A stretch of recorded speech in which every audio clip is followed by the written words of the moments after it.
Hey everybody, this is Rydo and we're back to another live stream of Shadowverse. Where's my mouse? Here it is. Today is Wednesday, August 18th. Trying to shift my awake schedule / sleep schedule around, so I've been awake probably since like 4 or 5 in the morning, and we can actually stream and I don't feel like I'm incredibly tired. Plus, on this Wednesday, it doesn't look like there's going to be a ton of video game news out anyways, so this could be a fairly short stream, or theoretically. Of course, don't I say that every time, and I've never been right once with it, so I clearly have no idea what I'm talking about. I guess we're playing Shadowcraft or Bloodcraft today.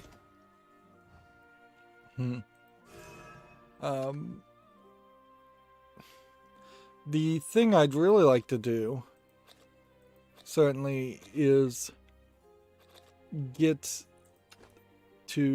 back to doing the fall list cleanup a little bit more. I've kind of completely dropped the ball on that, and unless I'm going to make another special series in which I just go through the entire fall list and try and put that out as content, I don't know how else to do that. What we might do, it would be kind of crazy, but is somewhere around Christmas I could see just live streaming fall list cleanups. I could also try something different with big sales like Black Friday sales and things like that.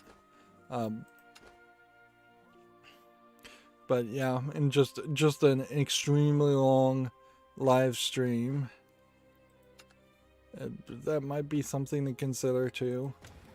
For the accountability section, outside of sleeping, which I have been doing way too much of it at the wrong times, all I've been doing is playing The Binding of Isaac Rebirth. I've made massive amounts of success there. Really, in probably 15 episodes that are like 2-hour long episodes, or averaging somewhere around that, I've only had maybe 2 really bad runs. Everything else, massive amount of things in Rebirth, starting with the new save file, have just unlocked. If anything, I suspect even now I already have unlocked more than I ever unlocked doing 90 deaths on the original Wrath of the Lamb Binding of Isaac game on my Steam account, which I don't think was the same save file, so I don't know. I'm confused. I must have either moved the save file over, or I have just played Isaac through 90 deaths off screen. Like, either one or the other happened.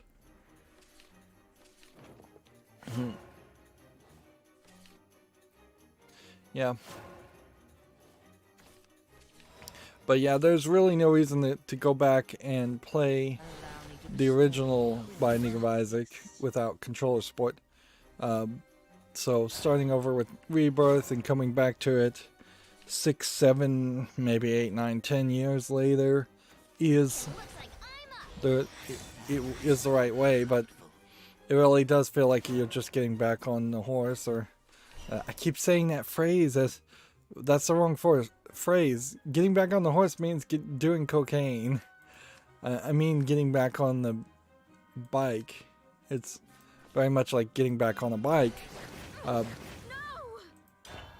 But yeah, major success.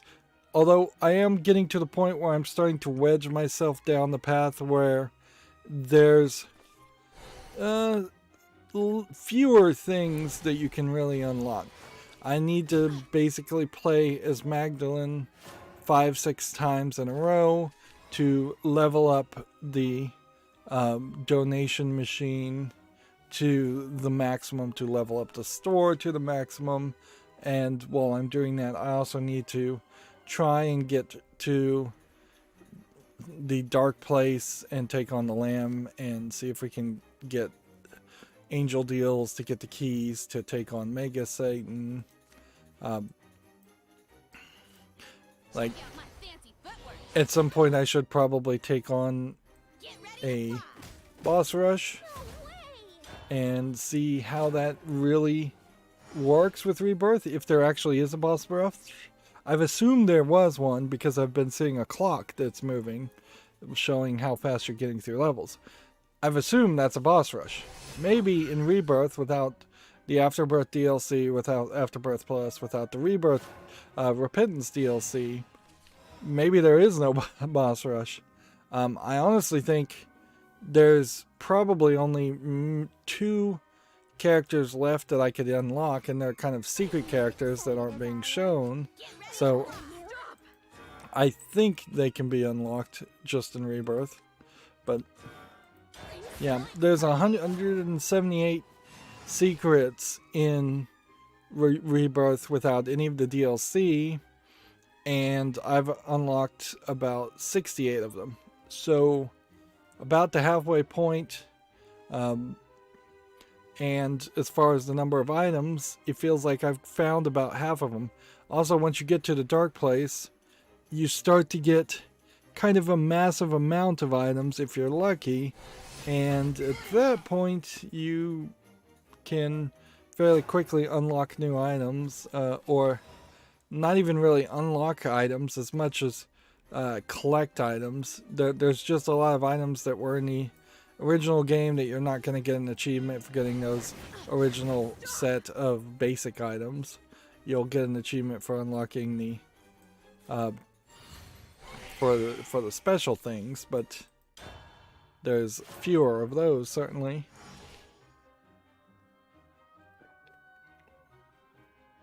So yeah, at this point, I'd probably only go a couple more weeks at most playing Isaac, unless somebody sees fit to gift me Afterbirth as DLC at minimum, because I can't imagine that I can go that far with the coverage of the game just playing Rebirth. And I don't think I can justify spending the extra money myself, unfortunately. I might end up paying full price next when Black Friday happens, but yeah, that weird Amazon Prime Day that happened really made a mess of things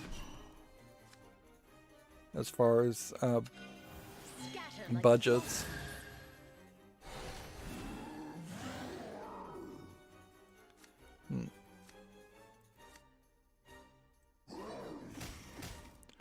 So yeah, the only other thing I was thinking I might do is I might find some time to play Lego games in between playing Isaac. I don't really like doing that because that puts the videos out of order.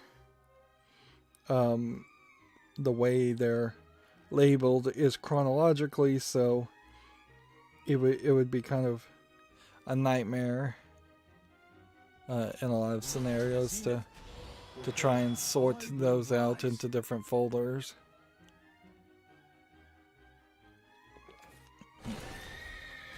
Plus, there's enough challenges like the Solar System challenge in Rebirth that I can just play that off screen and try and win. I think I'm gonna have to play that probably for 3 or 4 hours more before I actually succeed at it. Oh Lord.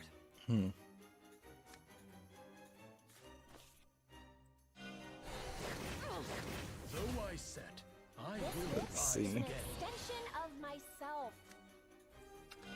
A flash of metal, a silent note. I'm sick of being whipsy Yeah, and I guess I don't have anything else to talk about as far as the accountability section. There's really nothing else going on. I did have that external hard drive, and I was trying to use the software. The software gave me trouble, and so I just used the basically I had to format the whole thing and then do a full disk scan. It looked like it was going to take 4 or 5 days, but because only half of the disk had been written, once it got to about the 50% point, it quickly jumped to being completely done. And Windows 10 found the error in the master file table, which is about the worst place you could have an error. Yeah, absolutely. The worst place you could have an error, and corrected it.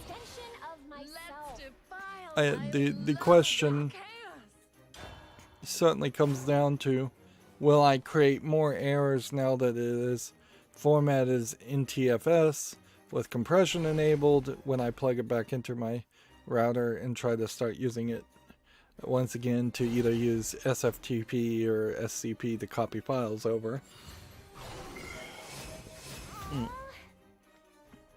And then there is definitely a question about whether the problem that it was having was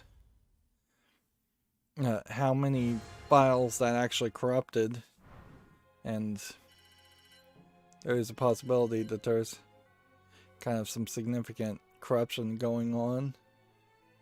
EU is on the chat, said, "Holy cow, today you started super early at 18:30. So 6:30 in the evening in your time zone? Yeah, I guess maybe that's right. Yep, EU, I started early trying to shift over. Compare that to Monday when I went to sleep at 12:30 and I couldn't see your stream. Yeah, that's typically how the insomnia works, is that sadly there's never any recovering of sleep or catching up on sleep. What happens is I pull what is effectively an all-nighter and stay up for 16, 18, or 24 hours to try and shift back to this. So yeah, I'm trying to be back. Generally, I am trying to stream about this time. Like that is my goal. But I fail quite often, and I'm super infrequent and irregular with it.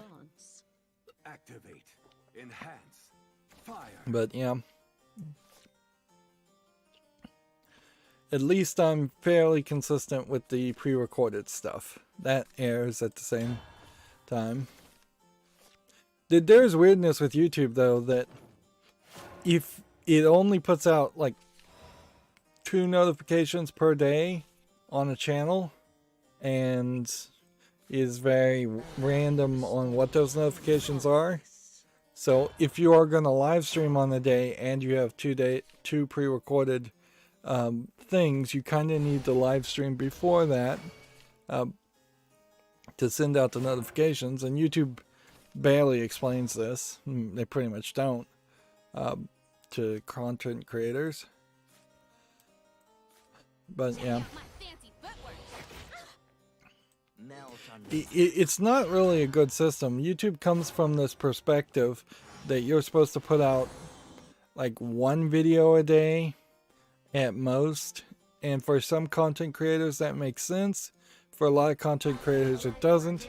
They also kind of then turn around and push you towards the idea of putting out 1 video a day every day, 365 days a year, without taking any break, which is kind of ridiculous.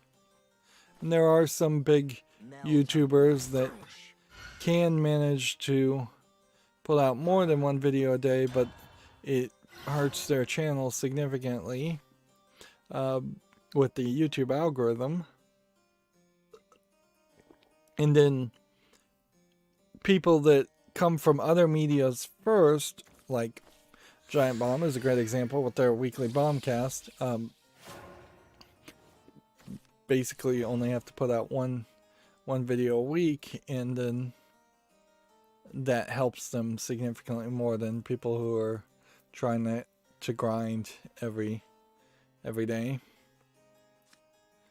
Speaking of Giant Bomb, the guy who was in charge of Giant Bomb before they hired the other guy who is now in charge of a overarching company above Giant Bomb that in part runs them, is moving, which does open up a question as far as maybe he's moving and leaving Giant Bomb too. There's a weird thing I would say about Giant Bomb in particular, because there's still like 3 or 4 guys that were in the backgrounds that ran the technology and ran the systems and weren't on-screen talent. So I could see if all the on-screen talent wanted to leave Giant Bomb because it's changing drastically, which it is, not even really being a video game website anymore. I could see where all the on-screen talent wants to leave, but they feel kind of obliged to not leave in such a way that loses 3 or 4 other people's jobs. And of course, it's pure speculation that the guy in charge is actually leaving. He's also very possibly just moving and for a bigger house because he did relatively recently have a kid. Yeah, I don't know if there's anything else to talk about as far as that, really. So let's just start going through the video game news.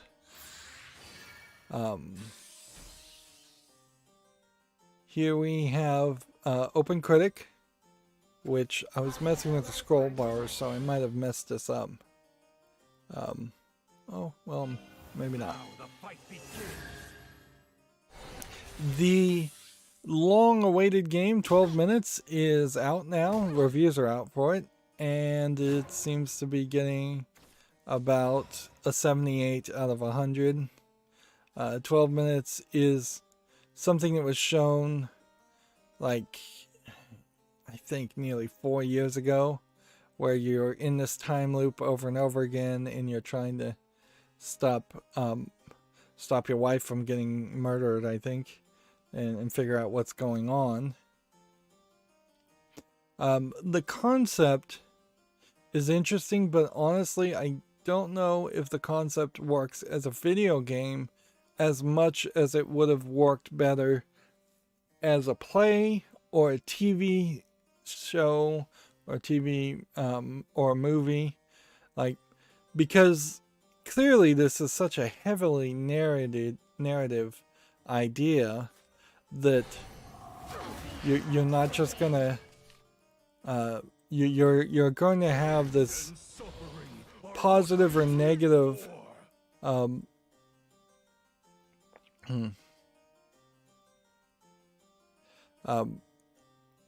you're going to have either like the correct movement on 12 minutes, or you're going to have no progression on 12 minutes, because it's the gameplay elements are either going to reveal the next secret or they aren't.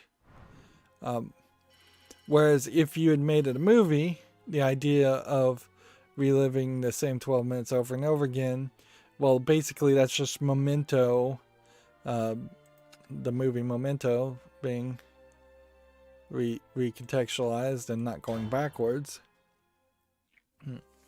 EU says, when his vacation is over, I'll be able to watch these early streams on Wednesday and Monday. Okay. Like, unfortunately, I can't guarantee any stream at any time. Like, there's also always a possibility that I could get sick or miss a day or my internet could be out. There's also a possibility that something just changes drastically and I just can't stream at all. So, yeah. I wish I could guarantee more. I wish I could have a team, potentially of 5 people, that can guarantee content would come out as a live stream, but it doesn't happen. Yeah. EU says, what hour is it? In Central US time zone, which is what the time zone I write everything off on, it is 11:42 a.m. which, yeah. So, relatively early, but not super early by any means.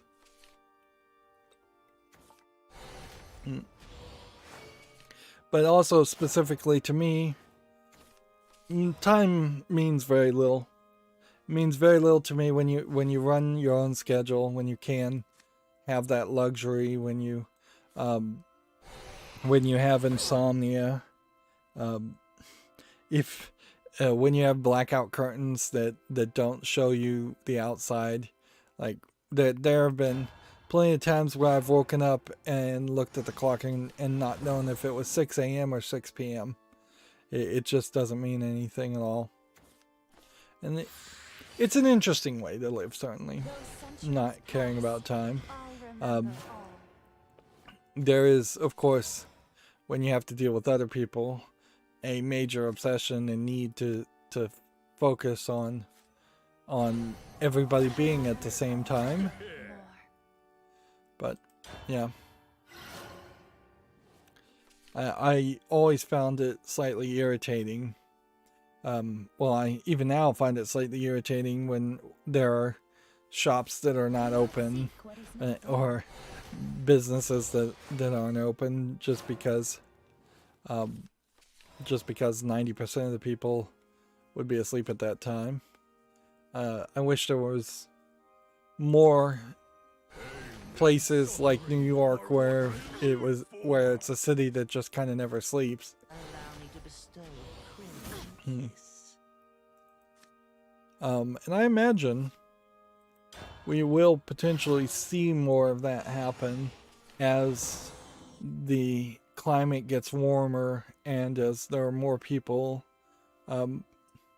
I always kind of imagined at some point we might very well have an entire first shift, second shift, and third shift society where resources would become so scarce in some futuristic time where people are like chemically kept asleep for very specific times, maybe for entire days. Yeah, and you might very well have a case where if overpopulation ever got crazy, I always had this sci-fi story in my head, basically, that you would have an apartment, and inside the apartments,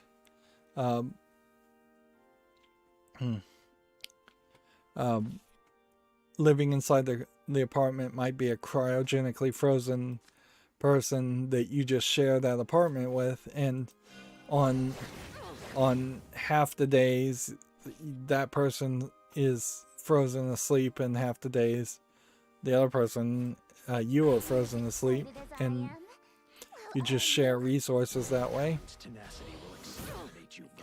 Of course, I used to think a lot that there would be a high potential for overpopulation. It never really occurred to me that with overpopulation there might be a pandemic that could easily rebalance the scales and kill a bunch of people. That one I totally missed as a possible future. And I never really considered age issues, certainly, too. There is a very high possibility that future generations won't want to have as many kids, and the baby boomer generation will die out fairly quickly and uniformly at the same time. Anyways, I'm mostly rambling. EU says I can stay 5 minutes without looking at the clock. Which, yeah. I know there's a lot of people like that. I don't do that. Like, I did that maybe in school for when I was in elementary school, but it just like made it worse, certainly.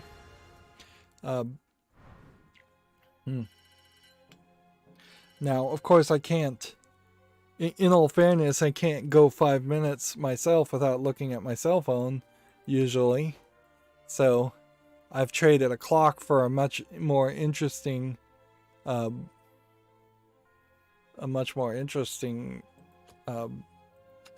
distraction device. But, yeah.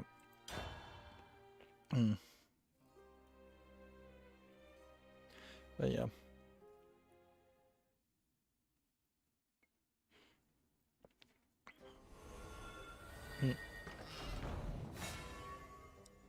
I'll be, I guess, interested in 12 minutes when it comes out and seeing regular people's reviews.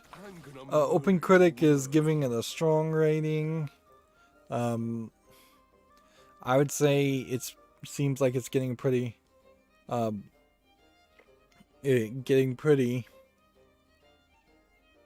mediocre reviews. PC Gamer in specific gave it a 53 out of 100, saying a clever time loop setup devolves into frustrating repetition, whereas like Games Radar gave it 4.5 out of 5 stars, whereas Metro Game Central gave it 6 out of 10.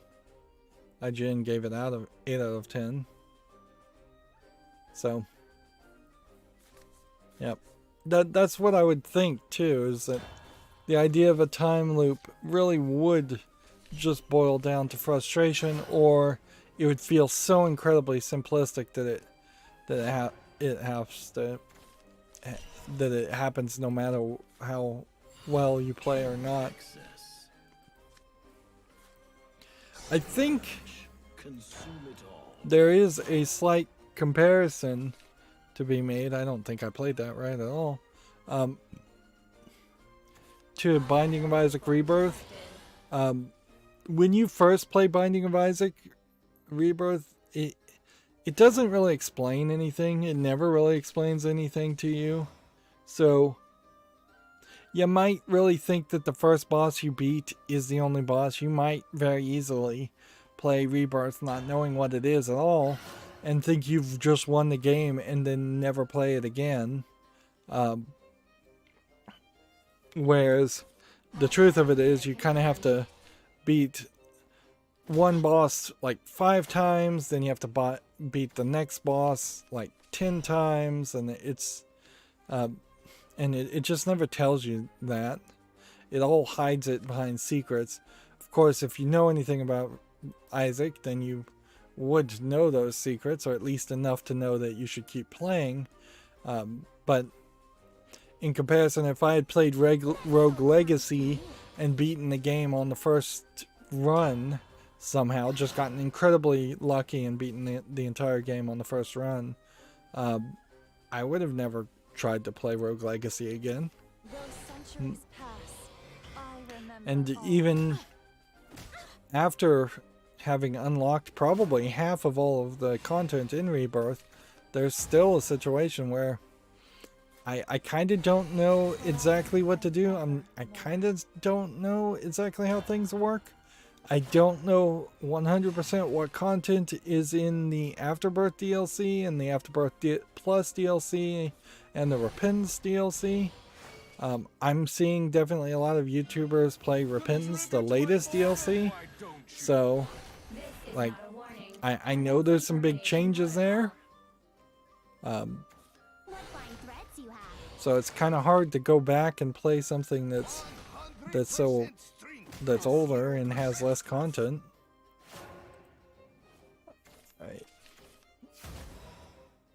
Moving on, Gamma Sutra has an article here. The Epic Game Store self-publishing tool enters closed betas so devs can tinker. Which, okay. The Epic Game Store will, I think, change fairly drastically overnight the second it lets people self-publish. Like, right now, in a funny way, because the Epic Game Store has been the underdog and not really trying to build up its storefront that much and not really developing features or backend to support a lot of games, it is kind of a nice, polished, curated experience. It would be very easy to specifically go to the Epic Game Store and just buy everything at the Epic Game Store and have a decent number of games that aren't that wouldn't really break a major budget. I imagine you would get out less than $1,200 if you tried to buy every single game on the Epic Game Store at full price. Whereas if you try to do the same thing on Steam, you would be probably spending tens to hundred thousands of dollars, if not more. So yeah, once people start publishing, I think the store will become a nightmare. Unless they can head that off at the pass, I think it will become immediately flooded with low quality games with no way to really sort any of that out. Of course, I could just be a doomsayer.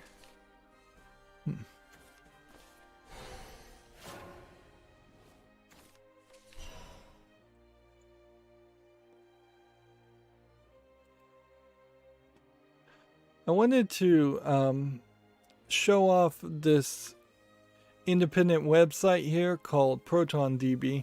I signed in on my phone with this and it told me I have 1,400 games on Steam.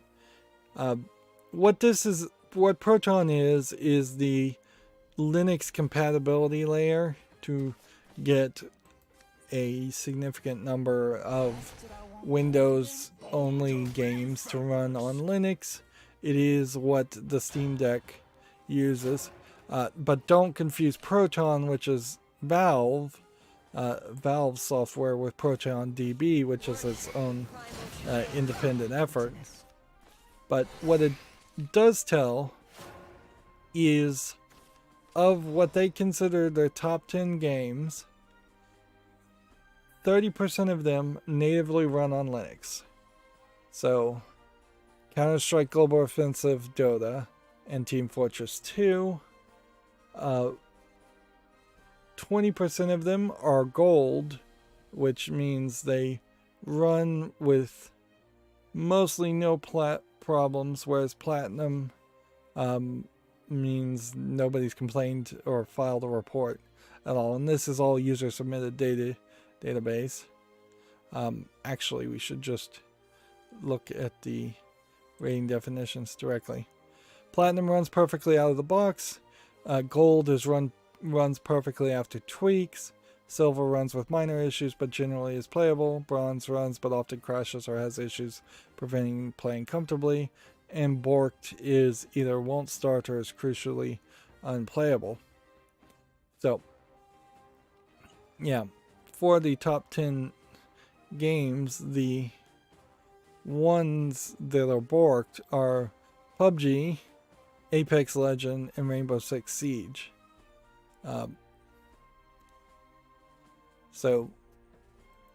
But I would also say there has been some major improvement, from what I hear, over the past few months. When you start to spread it out to the top 100, then the percentage of native games goes down a little bit by about 10% to 27%.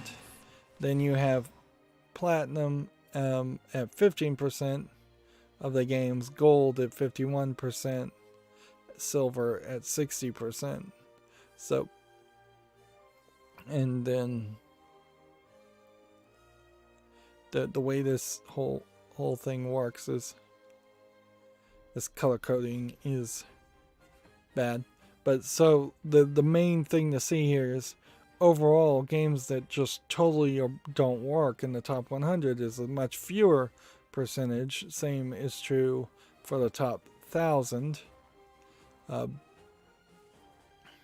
So, but they take it from the idea of what is gold plus, and it's batting about 3/4 of the games that they have reports for.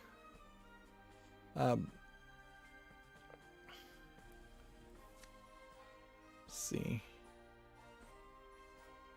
Do this. Did I predict wrong? And do this. Fabulous. The things I do for fashion. And then do this. And then we'll just end the turn here. So, when you start to think about the Steam Deck, then the question becomes, how many kids' games are actually playable? And that's kind of a hard thing to find out, because there's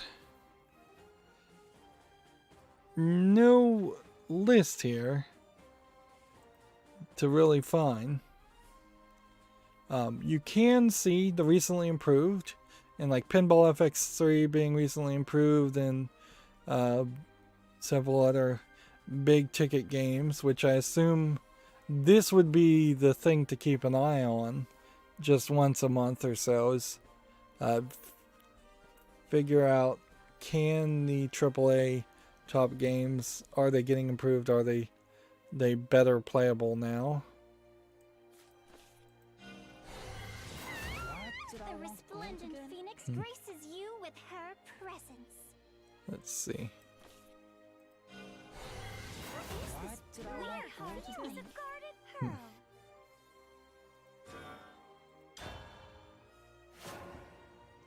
So yeah, when you look here, as far as things that have been recently improved, they are big ticket games. You're not seeing small indie games. And then if you look at the highest user scored ones, you have some major ones with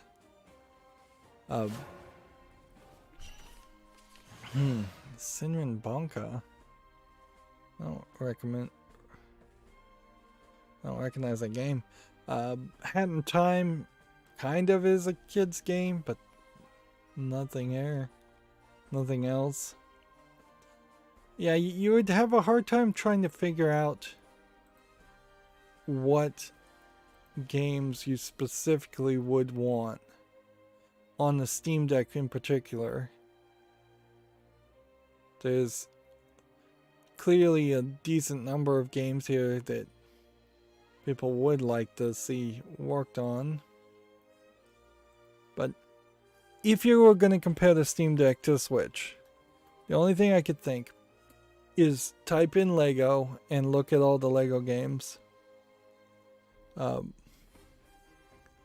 And you can see like Lego Star Wars is gold. It says Lego Marvel Superheroes is platinum. What would be really crazy is if the micro stuttering issue that seems to irritate me quite a lot, if that was fixed using the Steam Deck and just guaranteed to not have a problem. It might very well be the case that that is the issue. That would be the case. But yeah, Lego Marvel Superheroes. Apparently it's been whitelisted by Valve. Star Wars Clone Wars. silver, platinum. I don't know what the down arrow means, as if there's been more negative reviews. But generally speaking, all the Lego games are playable. So if you were going to spend $500 on a Steam Deck and hand your Steam library full of Lego games that you already own, that seems like that would work. The only other kind of kids games though on Steam, and this is more of a Steam issue that than anything, is that there just aren't a lot of kid-focused games in general. But when you look up like Disney games, there's a decent number of Disney games here that are platinum.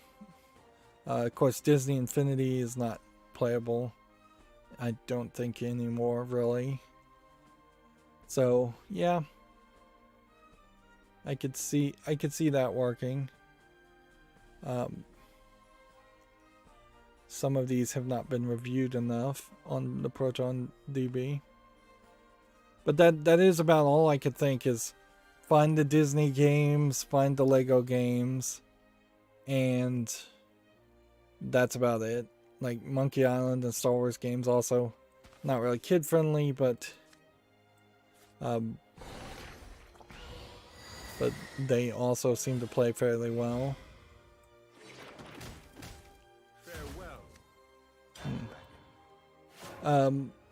EU said, posted, question, am I the first subscriber to actively watch your streams and comment in all of them? And he misspelled actively. It's, I think, ACTIVELY, but maybe it doesn't have the E in it. No, I think it does. It's how you type actively. Here. Spell actively. Yeah. ACTIVELY is how you spell it in English, which is close enough, certainly. To answer your question, not 100%. What has happened in the past is I've had some fairly active people pop up and chat for a while, and then their life gets busy, or they get bored, or I don't know, maybe I start repeating myself too much, and for one reason or another, they just stop watching or stop commenting. At a certain point, there's kind of not a lot to say. YouTube, I think in particular, kind of is built around the idea of moving fans of small YouTube content creation away from the small content creators to the big content creators. I know specifically there's a great example of this in which I have been very specifically watching a small, more maybe more aggressive, not YouTube family friendly podcast that airs on a weekly basis, and 100% consistently it tries the YouTube algorithm after I watch the podcast, instead of having me go and watch a different older version of the same podcast from the same creator in the same YouTube channel, pushes me to a completely different content creator, completely different person, completely different, probably a little bit more family friendly creator, and it's just like, no, I don't want to watch this person. The algorithm just pushes and pushes and pushes. YouTube thinks it knows what's best for you, when YouTube itself doesn't even know what's best for itself. But yeah, there has been individually at separate times at least 3 or 4 people that have gotten heavy onto the chat. There's even been a couple of times where it's been 2 or 3 people on the chat at the same time talking to each other, which ideally that is what you would want in a chat. Is you would want to let your fandom create a form of a community and interact with each other a little bit more, because very quickly, even with just 1,000 subscribers, you can have 10-20 people on the chat scrolling by, all posting comments, all trying to get the attention of the content creator, and that's when you typically see somebody say, I'm only going to read out the super chats, you've got to pay me to get my attention, which is a gross thing to do, but at a certain point in a capitalist society, I mean, it really is about the only thing you can do. If you've got to slow down the flow of information. I mean, I definitely am fairly distracted while streaming at the moment. Like when I am streaming Shadowverse and trying to talk about video game news, if there were 10 people all trying to get my attention in the chat at the same time, that would potentially become very overwhelming. And there's only so many assistants and moderators you can have that to go through the chat for you and try and bring actual questions to the forefront. Prepare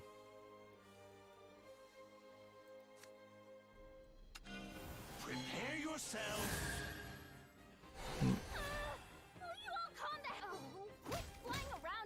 There is definitely also troll problems, certainly, where people ask trollish things or post trollish things in the chat. Once you have a large chat, that becomes an issue, or just people trying to spam in the chat.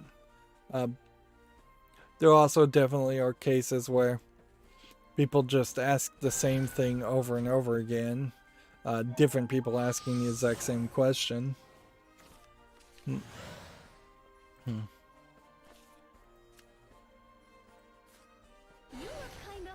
I'm still struggling to find a Shadowcraft or a Bloodcraft victory.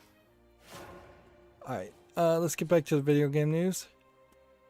The UK retailer Game is going to have some PlayStation 5 consoles available on Thursday morning, which may be the first indication of the shortage kind of slowing down.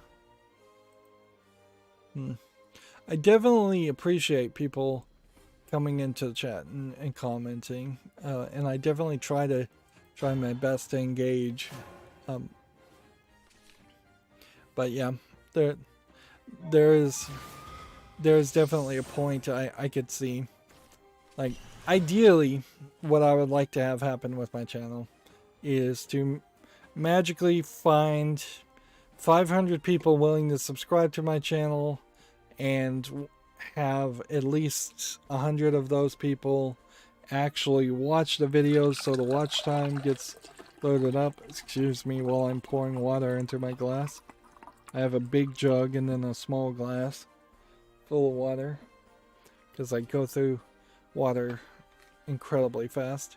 But yeah, if I could get 500 people to subscribe, almost certainly at that point YouTube would go, okay, you have 1,000 subscribers, let's now look at them more thoroughly and kick out another 100.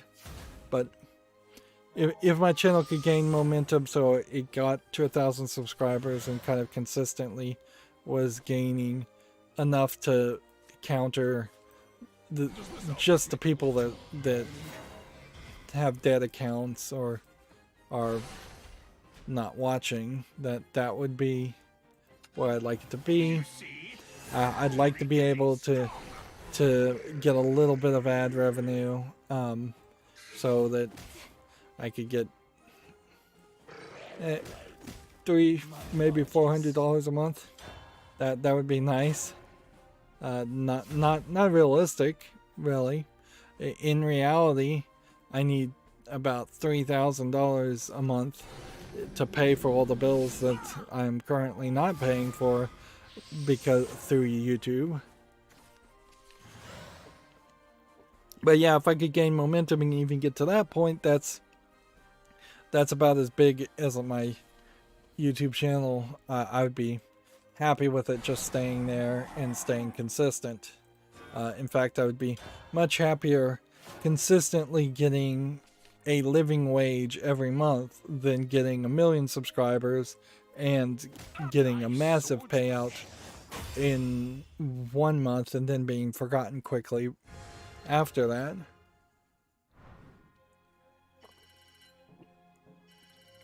But yeah, my hope had always been that because my pre-recorded content is fairly evergreen in the sense that you can watch it years later and it's still pretty much the same, still worth watching and mostly as relevant as it ever was, that more people would want to go back and watch some of my earlier stuff. YouTube doesn't really agree with that idea, certainly, and so it doesn't really promote old stuff unless the old stuff was super popular in that first 24 to 48 hour time frame, or it's super popular with kids.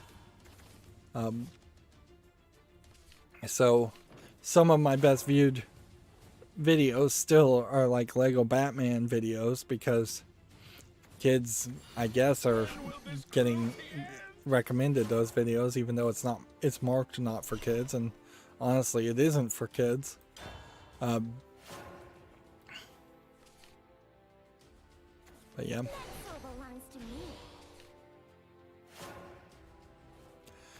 Speaking of YouTubers, the King of Random seems like they have decided to, whoever really runs the King of Random and whatever secret production company that owns it, seems like they've decided to mostly try and replace all the main characters. There was the female person, the female presenter all of a sudden started to look like she was pregnant and get very like chubby and fat, and she fairly quickly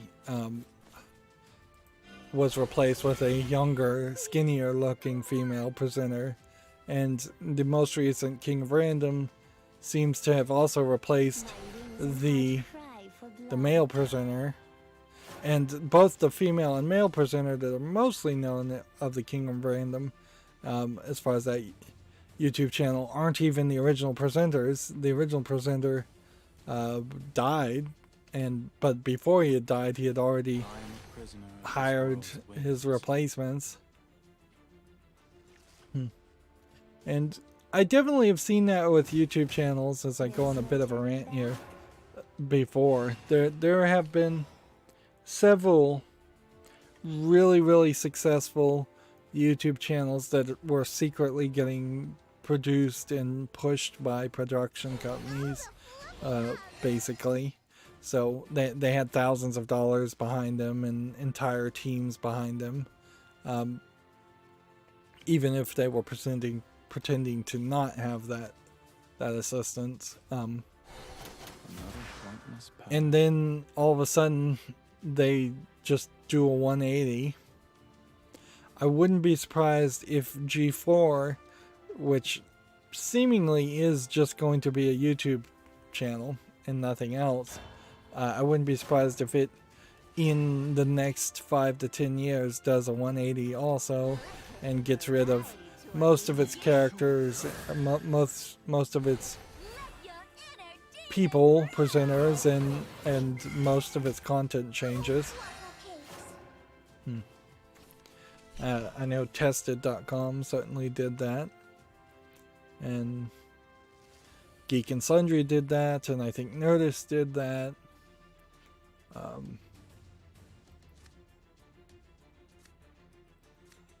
Which that once again feeds to the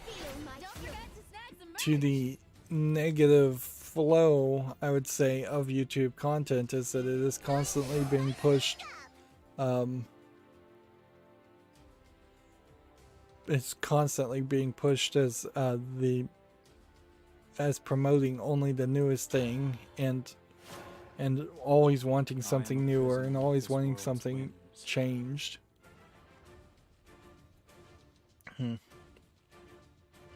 EU says your most viewed videos is called How to Set Up and Use Hearthstone Deck Tracker and even record with it in open broadcast software, with 89,268 views. Yeah, that is the most viewed video, which there's really no reason for anybody to watch that because all that information is old. But it did certainly get a lot of views, but it's basically a how-to video too.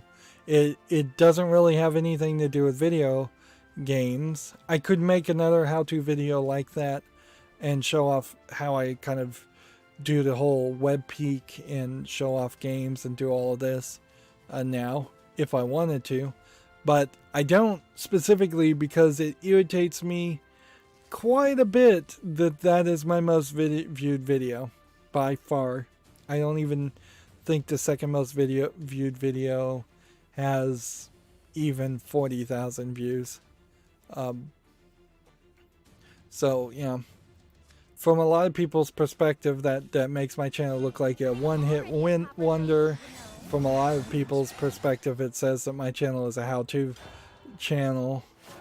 I had no intention for that video to blow up at all, and yet it did. And it really highlights how much YouTube loved, at least at the time when it came out, how-to videos, and how much the algorithm hated gaming content. And I don't think that's really changed. I think generically speaking, the algorithm hates video gaming content. If it is going to promote video gaming content, it's going to do it by promoting PewDiePie and pretty much nothing else.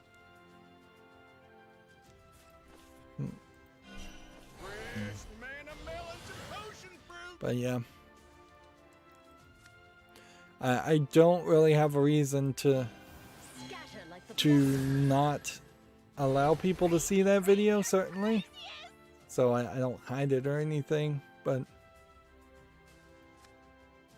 yeah, it is irritating to say the least. Is that how you treat a lady? Although, in all fairness too, I'm not sure what video I would want to be my biggest viewed video. It's also fairly irritating that the Hearthstone videos that I put the least amount of work into, because I was just live streaming the day a new expansion came out, often got way more views than the Hearthstone videos I put a lot more effort into.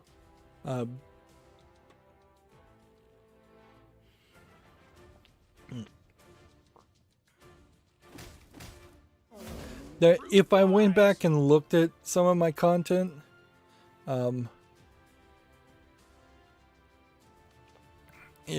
there probably was a point where I hit a bit of a stride when playing Portal or Deus Ex Machina. I mean, Deus Ex Human Revolution.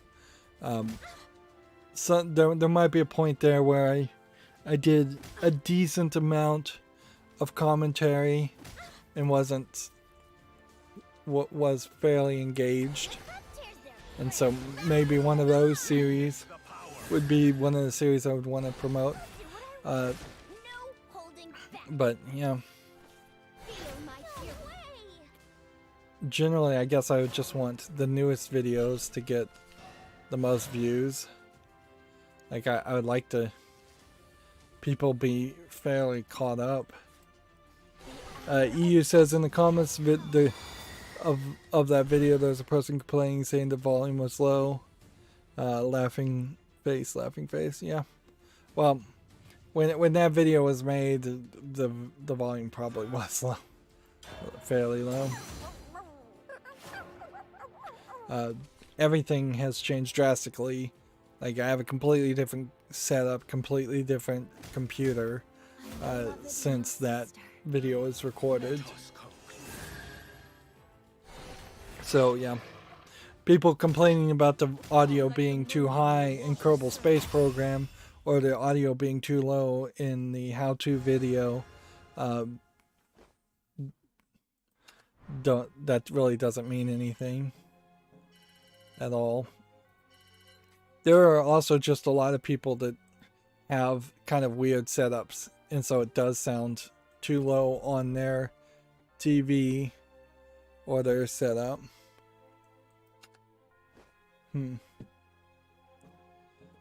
I think someone might be knocking at my door. 1 second, I'm gonna go check.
Nope, nobody knocking at my door. It turns out it's raining and that's just thunder outside that I thought was knocking.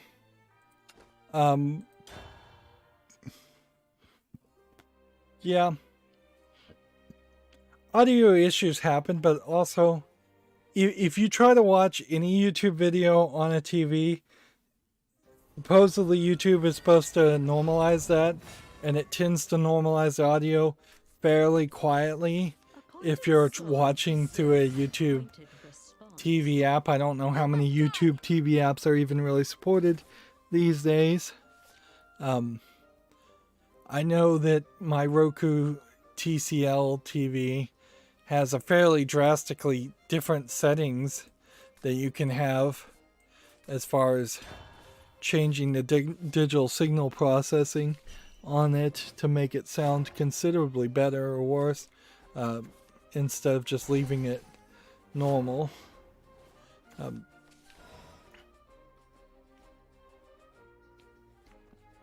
I would like the Hearthstone how-to video to get to 100,000 views. That would be nice, just as a nice round number to brag about. But arguably, I would like for any of the series I cover to really get 100,000 views instead. Portal, for instance, like, since Portal's my favorite game, it would make a lot of sense for me to be very, very happy if people watched my Portal coverage and it got 100,000 views. Plus, those are series, so if you watched 10 or 20 episodes of a game like Portal and there was 100,000 views on that, that's 20. Like 2 million views, I guess, in total. But yeah, I do listen to the audio. I do check it. It's often somebody is not happy no matter what. Like, even now while I'm playing Isaac, I am getting fairly irritated by the Binding of Isaac Rebirth soundtrack. It's not as good as the Repentance soundtrack, in my opinion. And so there are definitely some rooms that play certain songs that sound very industrial, very metallic and screechy. Maybe intentionally sounds so bad, but it's kind of irritating to listen to. And yeah, I'm leaving it as it is, but if it were my own personal preference, I would turn the game music down even more. Plus, you have this situation with YouTube that video game music tends to get content ID copyright claims like crazy. So you never really want the game music to be at a equal level to the voice and the talking. And generally, I definitely don't want that, because I want people to come to my YouTube videos to hear me give commentary and experience the content and the criticism that I'm creating, and not just... I don't want people who are coming to my channel saying, hey, I just want a no commentary playthrough of this game, so just be quiet and play the game so I can watch it like a movie. First of all, that's not fair use in almost any case. Second of all, that puts me as the content creator as not being a very skilled individual who's providing very much at that point. So, yeah, I want the part that I'm contributing to be appreciated and sought out. I don't want the part that I'm contributing to feel burdensome. I don't want those kinds of fans if they don't like that. Yeah.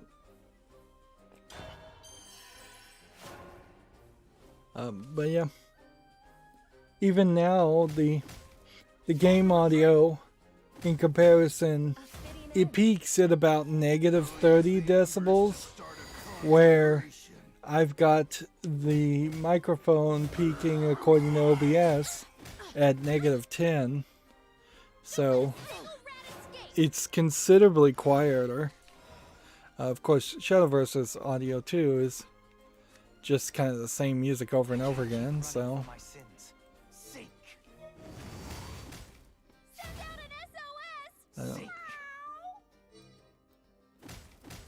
Please steal Yep. responsibly.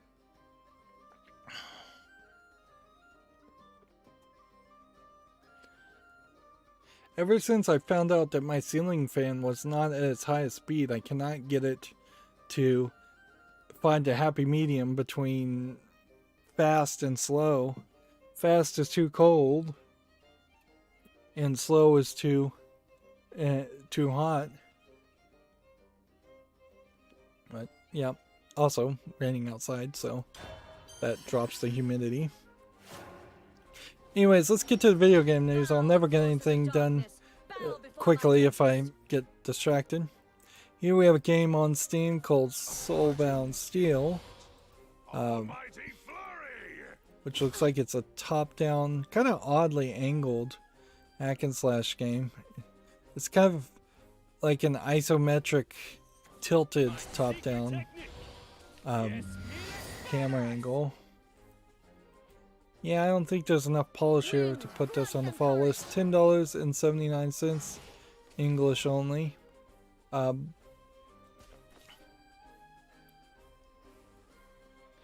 Yep. One of the things if I can go on another tangent here, one of the things I've thought about definitely would be the idea of getting rid of the looking at games and looking at every single game that comes on Steam. This is something that certainly happened with Total Biscuit when Total Biscuit was alive. He was a prominent, like, video game critic, or at least he was fairly prominent. And he had a podcast at one point, and for a long time they were talking about, I don't think even every single game that was coming out on Steam, just a significant number of games that were coming on Steam. And over the course of about a year, maybe two, they slowly just scaled that down more and more and more, because their justification was that most people weren't interested. They put it at the end of their stream. Most people were clicking off. And see, that's an unfair argument in the first place, because the way watch time is reported to you on YouTube, most people obviously are going to click off at the end of a stream anyways, no matter what. Your watch time is always going to drop towards the end. It wasn't until YouTube added like chapter features and some new features much later from the point from when they stopped looking at all the games. It wasn't until many years later that the YouTube added features where people might jump into a video past the beginning, so that your watch time might spike at some point in the middle of a video or near the end of it. But when Total Biscuit in his, I think it was called the Co-Optional Podcast, which is now completely dead as far as I can tell. Yeah. When they were justifying dropping it down, they dropped it down to a few curated games, and then they eventually dropped it down to no games at all, or just the games they wanted to talk about.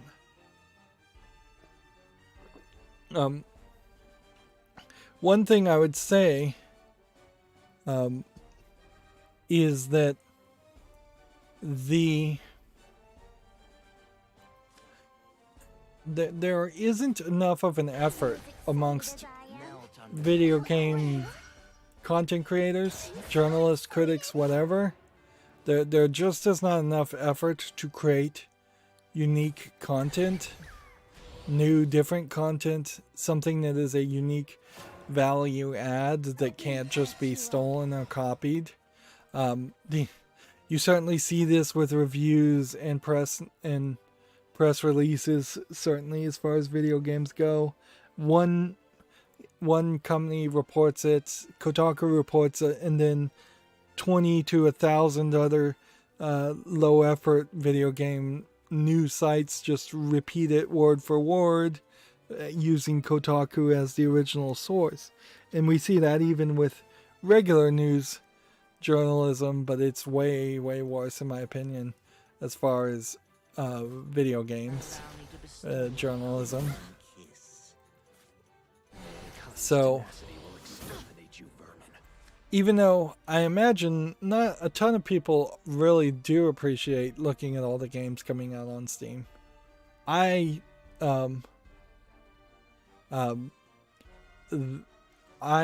appreciate informing myself and keeping a much broader eye out as far as what games are coming out and what games come out on Steam. Because also you see that with Giant Bomb too, is that they often just make fun of Steam and propagate old stereotypical ideas that like Steam is just full of all these hentai adult games, adult visual novels. That has not been true for at least a year and a half or 2 years. Like very few hentai adult visual novels have come out on Steam.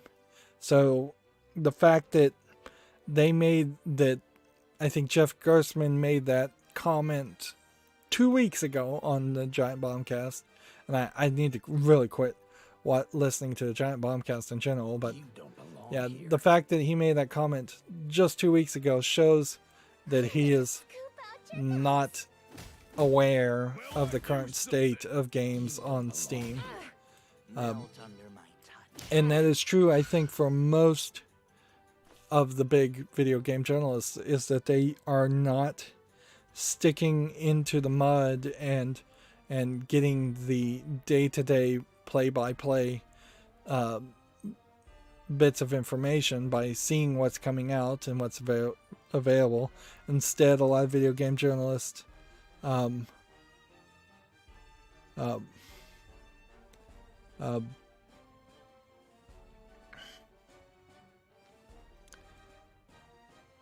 Yeah. Yeah, I think a lot of video game journalists are kind of in their own ivy tower and not seeing what happens in reality. EU says the 10th most watched video was called The Wheels on the Bus Minecraft Style 1080p. I used to label videos as 1080p and then sometimes 1080p 60 frames per second. I just finished watching it and I don't know what you were thinking. So that video, I think specifically, was kind of an experiment in a lot of different ways, but I don't know if I can really justify it that much. In part, I was thinking, hey, is all the views on YouTube going to babies? And the fact that it's my 10th most viewed video pretty much confirms yes, it is. That is like the one video on my channel that is actually made for kids. I think I used the YouTube music library to play Wheels on the Bus music, and I was definitely heavy into Minecraft at that point. So yeah, I was trying to make something that was for like a toddler, like 6 months olds, basically, nothing older. I probably failed miserably at that. It also did not help my YouTube channel in any way. So yeah, that is probably another video that if it hadn't gotten way more views than my average videos, which that was something certainly I think I was thinking at the same time too, is that I had content that I thought was a lot better than that, and a lot of those videos were getting 1 or 2 views in total over the course of a month, if that much. So it was a short experiment, a brief experiment. I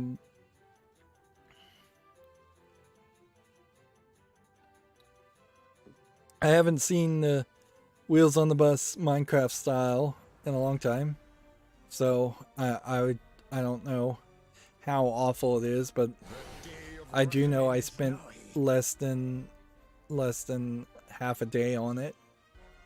Of course, it is also like less than a few minutes long. I think that was also part of the experiment, was to see, hey, can I get my watch time up a lot by having something that would just get watched all the way through.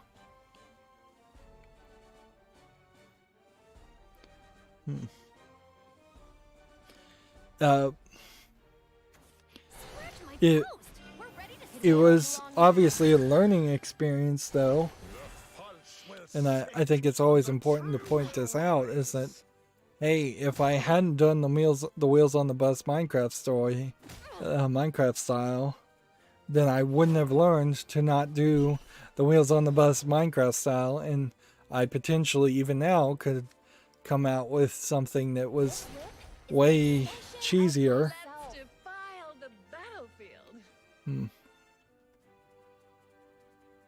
But yeah, from what I've heard, kids go fairly crazy, particularly when that video came out. Kids would go crazy and watch just the Wheels on the Bus for like 12 hours a day if they could. Like, they just watch it over and over and over again. And when that came out, there wasn't a watch time requirement to get into the YouTube Partner Program and get ads, which I did have ads at one point. You just had to have 100 subscribers, and that was it. So I made about $100, I think, maybe close to $150 in ad revenue over the course of a year. And it really, at that point, felt like my channel was starting to be really successful. And of course, then they ripped a rug out from under everybody and said, no, you need 1,000 subscribers before we'll give you, let you run ads. Which does mean if I ever did get 1,000 subscribers, I probably would get $100 a month, probably just by default. Like, it would be fairly hard to get less than that unless, of course, the ad revenue rate has changed drastically, which might also be the case.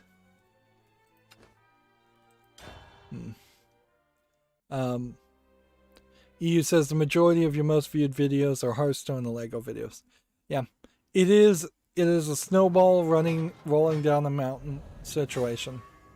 Like, the only way I could fix that is hiding or deleting the Hearthstone and Lego videos.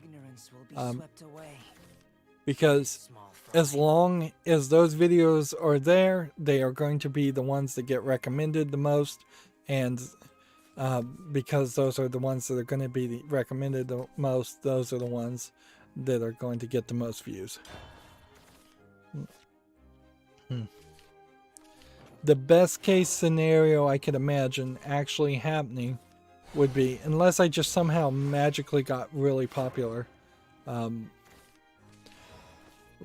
the Marvel Second Dinner card game, when that comes out, I plan on playing that on day one, probably trying to live stream it the second it can be played if I can actually manage to be awake at that time. So at that point, the Marvel card game might get enough views to start taking down some of the Hearthstone videos. The Lego games are fairly evergreen, and I'm not super concerned with them not being the best videos. In a lot of ways, I would be much happier with keeping the Lego videos the most viewed instead of, say, something like Honey Pop, which I covered, showing up as my most viewed video. That Honey Pop was another experiment, certainly, that I covered that entire game, but then had to censor some of it after stupidly installing the uncensored patch. Had I just left the uncensored patch not installed, everything would have been fine. And Honey Pop came out before the guidelines went one way. Witcher 3 and Honey Pop are two series. Yeah, I really wished that The Witcher 3 as a series had gotten a lot more views, but it didn't. And I tried really hard on that one too. I tried really, really hard to get those videos out as early as I possibly could, and even at that rate, there was still way too many people who had already live streamed or put out videos of Witcher 3. And over the years after that, nobody came back and watched any more of that.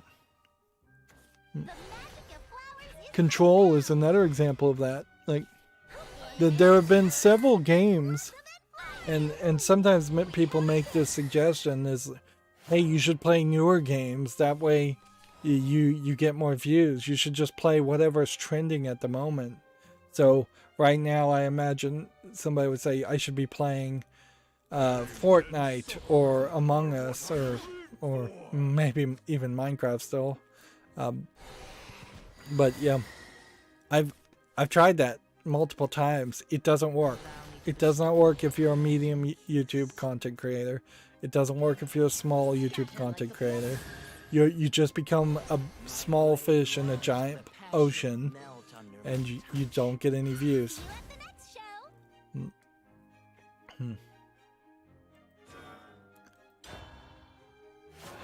Yeah, I feel like I'm going on a bit of a rant there, but yeah. Every time I've tried to make my YouTube channel more successful, it has been definitely at the detriment of the reason I started my YouTube channel in the first place, which was to play games I wanted to play and comment on games I wanted to comment on. Is an extension of myself.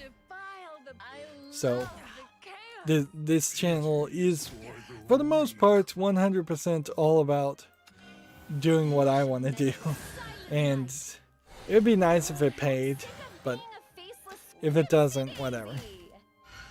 Like I would rather play games I want to play instead of being trapped doing something successful. Like, if I was just trying to do something successful, I would have only played Hearthstone videos when I was playing Hearthstone. I would have stopped making pre-recorded footage a long time ago. I would have live streamed like a Twitch streamer every single day.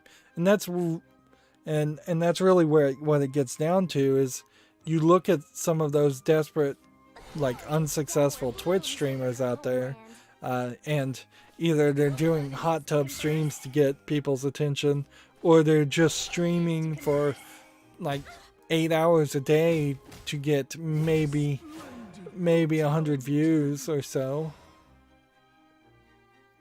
It's just way too much effort for way too little reward. And that's a shame, because I did want to see Twitch actually succeed and potentially be a competitor to YouTube, which we desperately do need a competitor to YouTube of some sort. But Twitch has failed to present itself as one.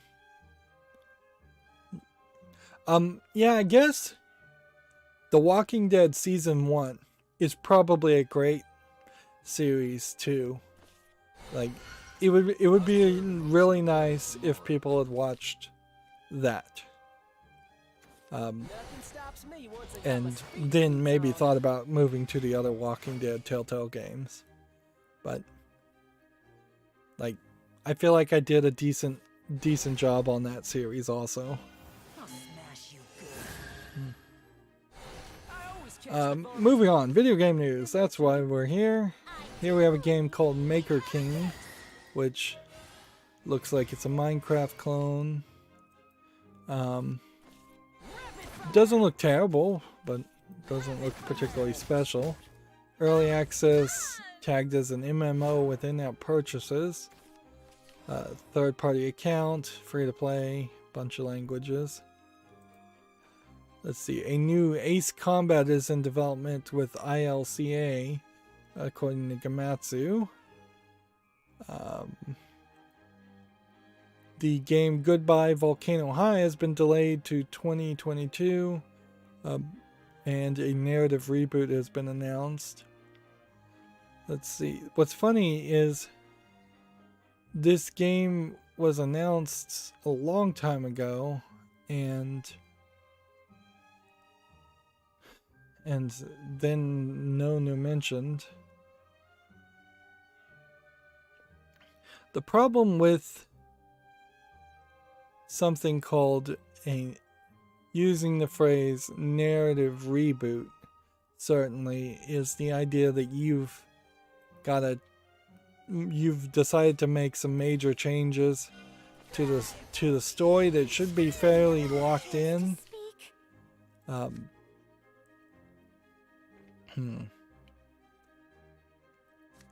And in all fairness, like Duke Nukem Forever, which was in development hell for probably 15 years, if I would pick a nice big round number, could have done with a narrative reboot several times over. But at a certain point, if you're just rebooting the general narrative of how a story is going to go, then you're just making a whole new game.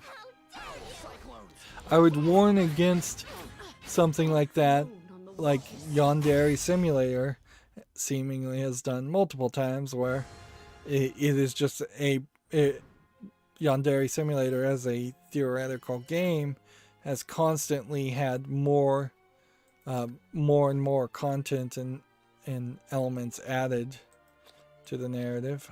Here, let's try that. And, you know, because of that, the game has never actually been finished. Yeah. In a funny way, there are just closers, and then there are people who aren't closers. And usually video game developers are closers who can close a deal and finish a project. But there is occasionally entire teams and groups of people that can't finish a project ever. Of course, then there are also some games that, like Beyond Good and Evil 2, that very possibly were never actually projects in the first place, or PT, Silent Hills, probably never really a project in the first place.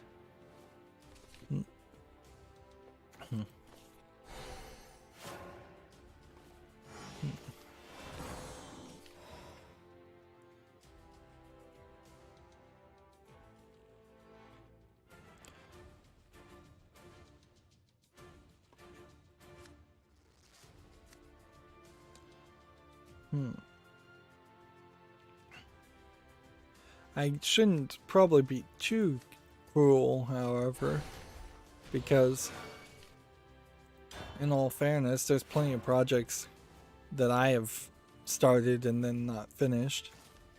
I have a whole home lab server that I've been trying to get working in a working state for years, and never really had it consistently working. Some of that has to do with just waiting for the technology to catch up, but some of it literally just has to do with me not spending enough time on it. Of course, I don't think I don't think people want me to probably work on my backup server instead of making video game content. Moving on, here we have a game on Steam called VR Pianist, which that idea sounds interesting, but the way it's actually depicted, I think is fairly questionable. Plus, I don't see how you'd be able to control all your fingers with a standard VR controller. Seems like you'd probably have to have some kind of special interface to read all your finger movements, and you still really wouldn't be getting the feel of playing on a keyboard. For at least a decade, we've had there have been electronic learner pianos that exist that would light up the keys telling you what to click on. This is $13.99 English only in early access. I have no idea why it would be early access. So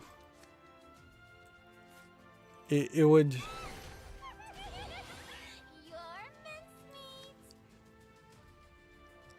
it would make a lot more sense to buy a real piano so somebody could feel the keys under their fingers, and either have a proper teacher teach the people how to play piano and listen to make sure they're playing correctly, where a light-up keyboard can't really guarantee that somebody's not cheating or playing too slow, too fast, playing the wrong notes.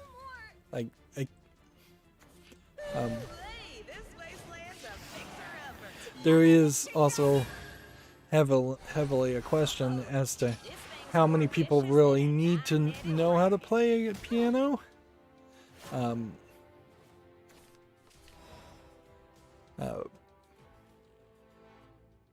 Who is the last person to compose a great piano piece?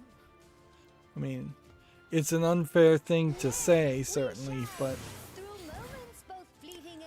I think it is a question to ask. Because while there are composers out there, it seems like ever increasingly people are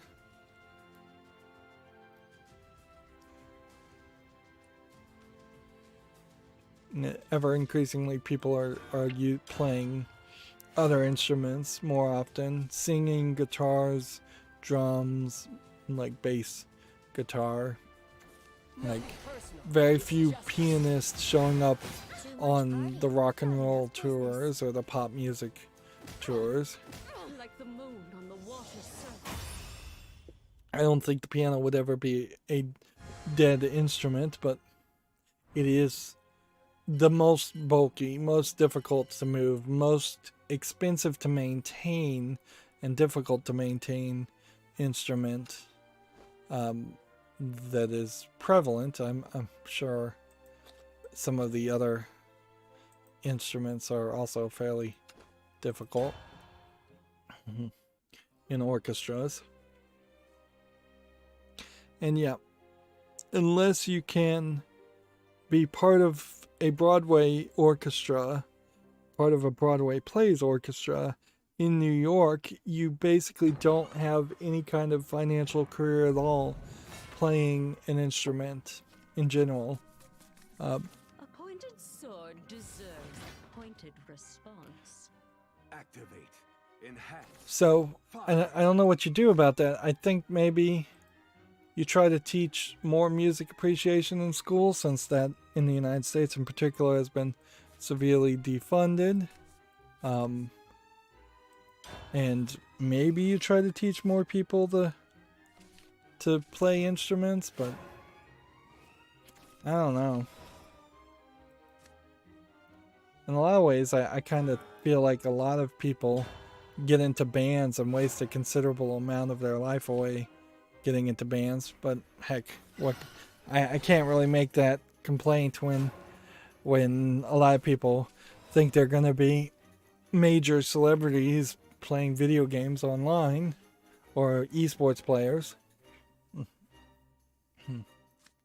So it would be wrong to say crush somebody's dreams just because they're highly unlikely to succeed.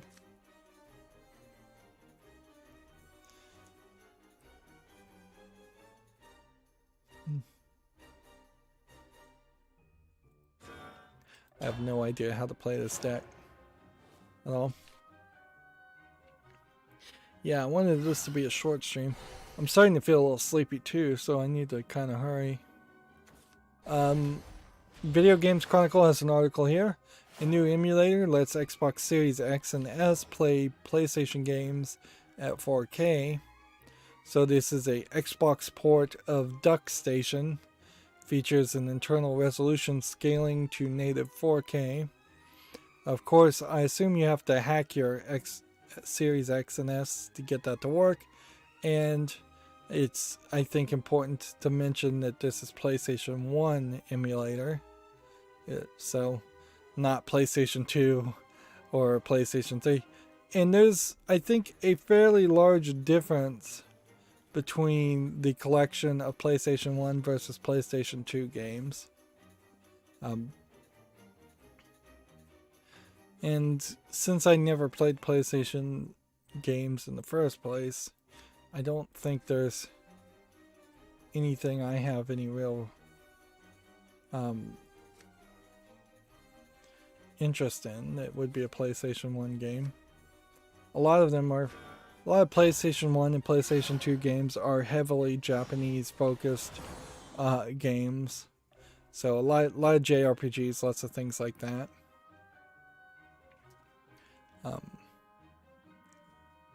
Moving on, Video Games Chronicle has an article here. EA admits it didn't consider players when it delisted classic titles from good old games, but the marketing exec claims the company has learnt its lesson, which seems weird because then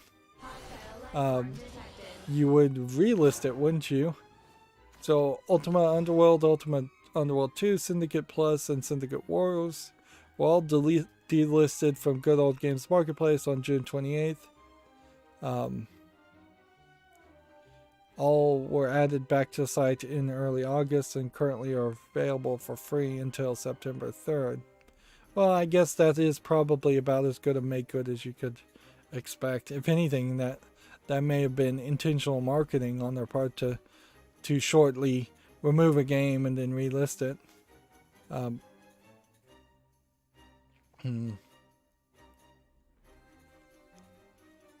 course, EA also in May delisted 5 Need for Speed games. So, although the licensing for Need for Speed games is probably a lot more complicated where there's probably no licensing at all for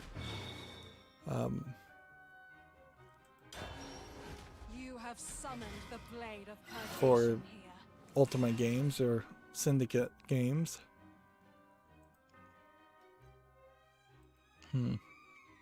Starting to feel like I'm starting to stutter and stammer. Here we have a game on Steam called Gemstone Defense, which looks like it's a tower defense game of no interest. $4.99, English only.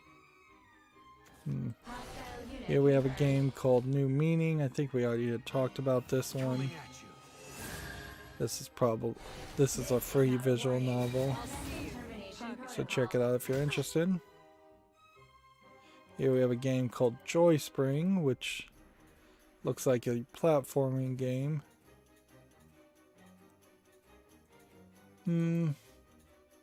Feels a little monotone and lacking in detail in the animation. And it does look like it is just one of those Celeste style platforming games where you're just platforming.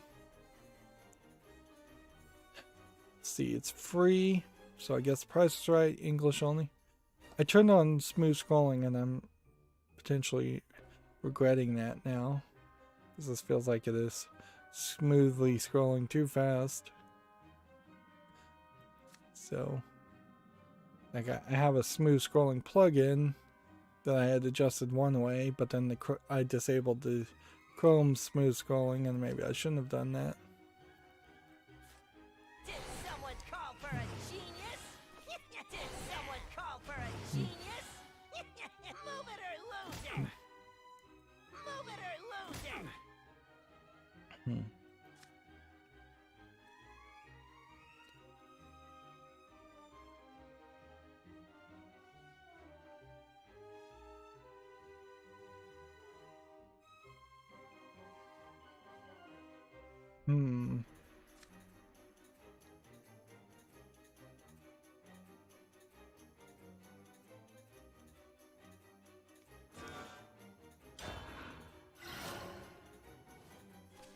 Sorry, I'm going quiet here. Let's see. Here we have a game called Robogal, which is tagged with nudity and sexual content. Oops, I should have checked that first. Yeah. More puzzle games, although this one seems like it might have a gacha collectible mechanic to it. It's English and Chinese for $1.79. Actually, I can just show it because, yeah. It definitely doesn't look like there's anything here at all. It is kind of weird to have a Wednesday have adult games come out, but maybe that maybe games will just start coming out whenever they're ready to come out and stop being relegated to every second Friday.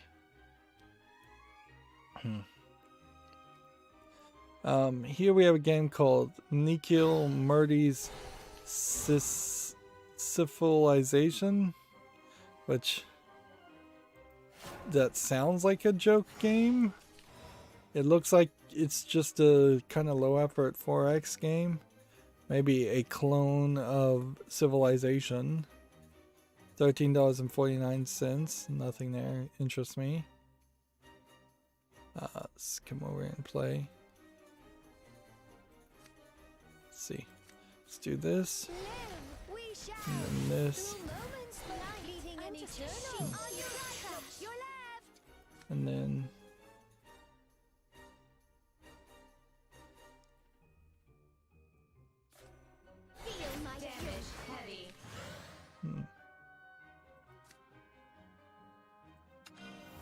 Scatter like the blossom.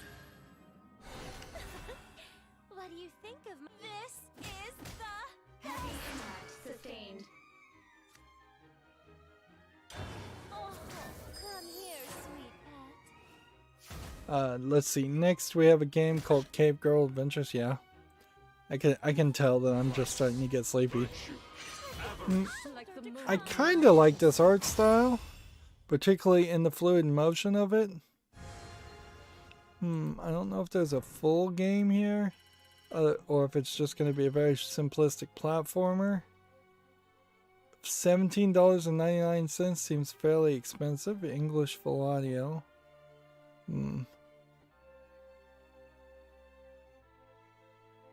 Yeah, I don't think there's enough game here. It seems like this is the only enemy you have, and you have 30 lives apparently. Seems like a ridiculously high amount of lives. Yeah, what these screenshots are not showing me is any kind of way to defeat the plants or any change in environment. So it does seem like you are just going to constantly have to platform and then do more platforming and then do more platforming. And that does just kind of look like that's all there is to the game. Here we have one called Roboboy Risky Adventure, which I think is from the same publisher, for $2.39, English allegedly full audio.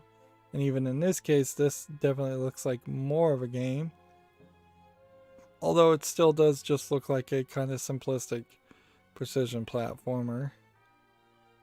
I'm not seeing enough variety there to interest me.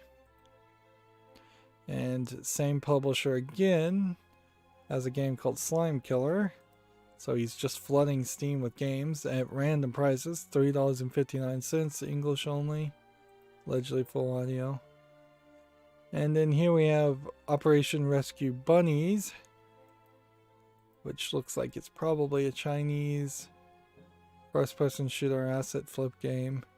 It looks fairly polished, I'll grant it that, but I don't think there really is a game here. Early access, $1.59, English and Chinese. It would be more expensive if it was actually possibly a good game. See, we don't need to talk about demos.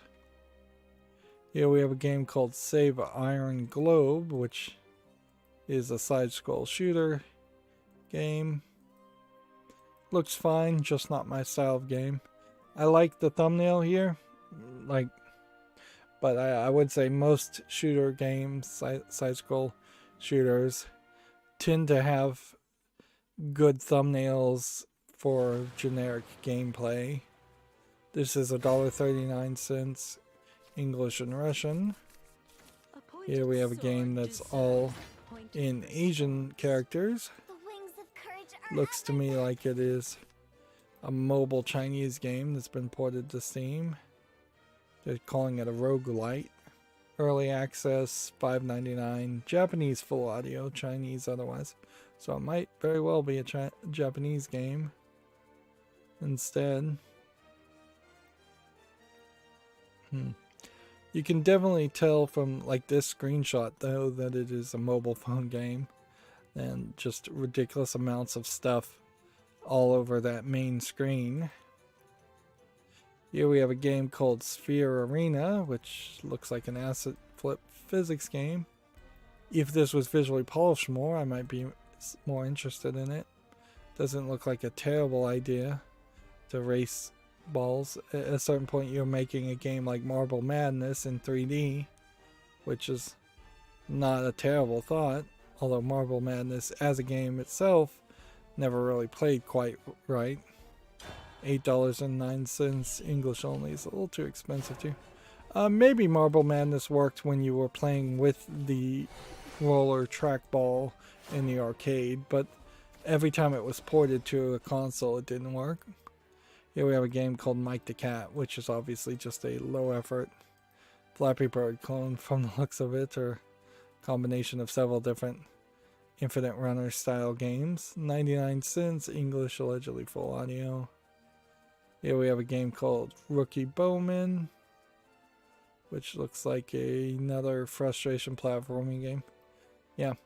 For as much as people complain about visual novels flooding Steam, there really needs to be, if there needs to be any curation at all, which Valve argues that there doesn't need to be any, there needs to be some curation on the precision platforming category. There's way more of those that come out on a weekly basis.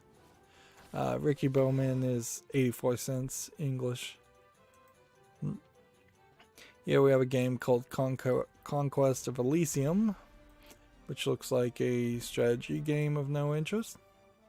$25.49, ridiculously expensive. English. I'm just gonna start saying English if it's English, and not even mentioning if it has full audio, if I can train myself to that, because that'll save me a breath or two.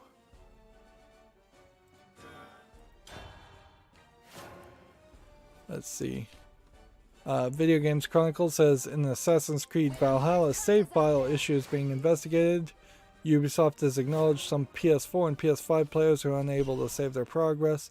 Of course, the problem here is that it has also been reported that this has been happening on PC and Xbox.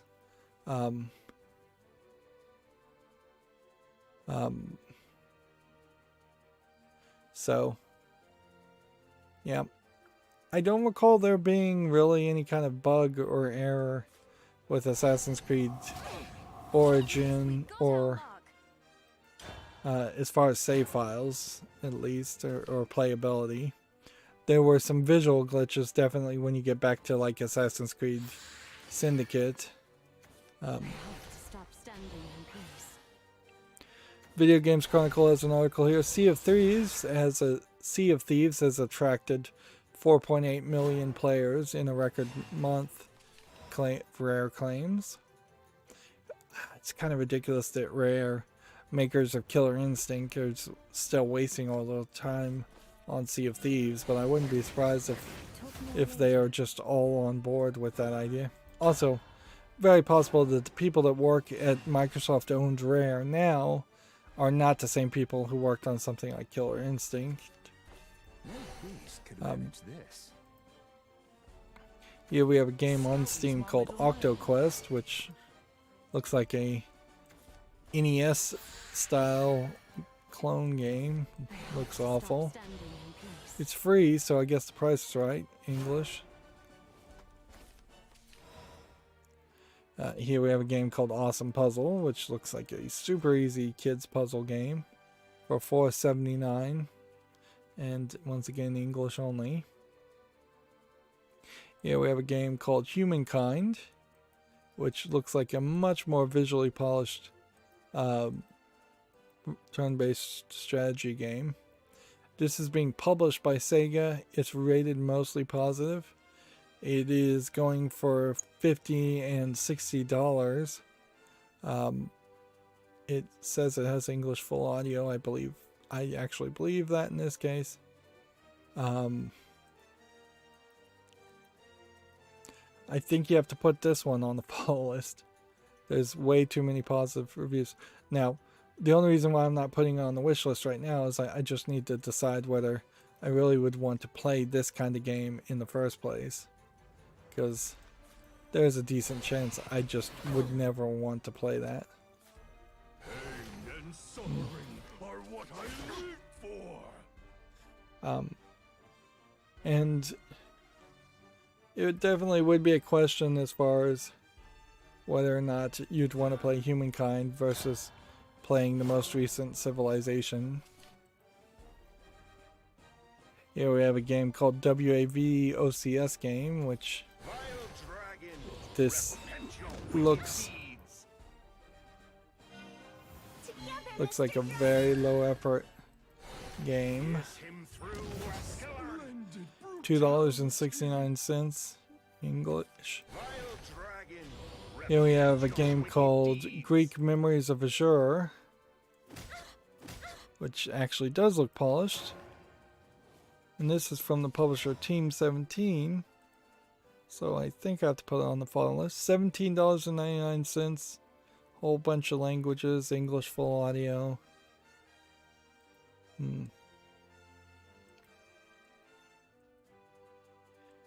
Yeah. this might be something. As an action-adventure game. Looks like it's kind of a Metroidvania, Castlevania style game.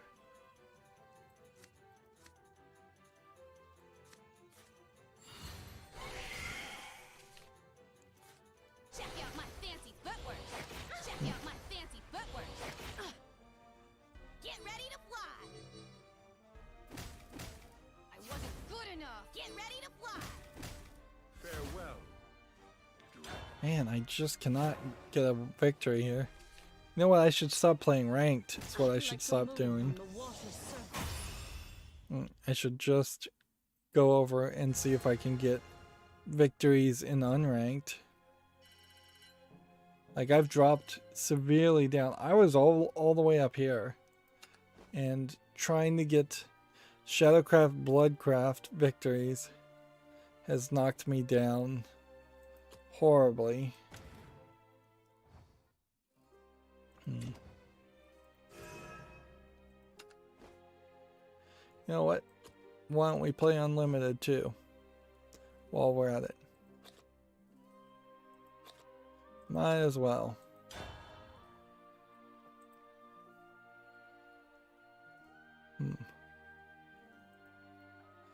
Let's see. Video Game Chronicle has an article here. Ubisoft Singapore is being investigated for alleged sexual harassment and discrimination. The Skull and Bones studio has changed leadership last year after misconduct allegations. Yeah. We'll see. I guess we'll have to see what the investigations have to reveal. I would assume Singapore is probably a little bit more lax than, say, the United States on those kinds of regulations. But maybe it isn't. Maybe it is actually considerably tighter. I don't know enough about Singapore to say one way or the other.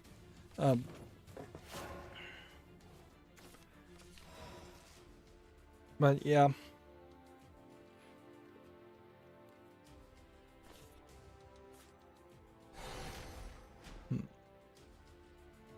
Yeah, I don't know if there's anything to really say there in general.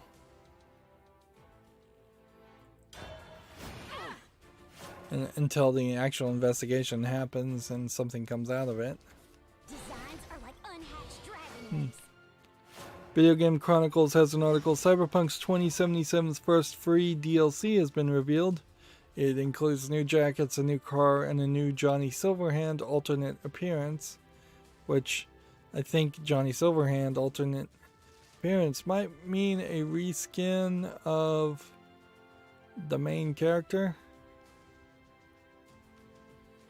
Yeah, wasn't the main character Keanu Reeves? Now it just looks like a generic guy. That seems weird. Now, I was reading somewhere that at some point they kind of censored out all the nudity in Cyberpunk 2077. Which, if that's the case, well then, that really gives you an easy answer if you're anti-censorship. As to not play Cyberpunk 2077, but honestly, I don't think anybody needs an excuse to not play Cyberpunk 2077 at this point. And I think it is fair to say that the only time CD Projekt Red tends to talk about Cyberpunk 2077 or anything is when it is about to have a shareholder meeting and is trying to potentially assure any fears or assuade any fears that the shareholders might have.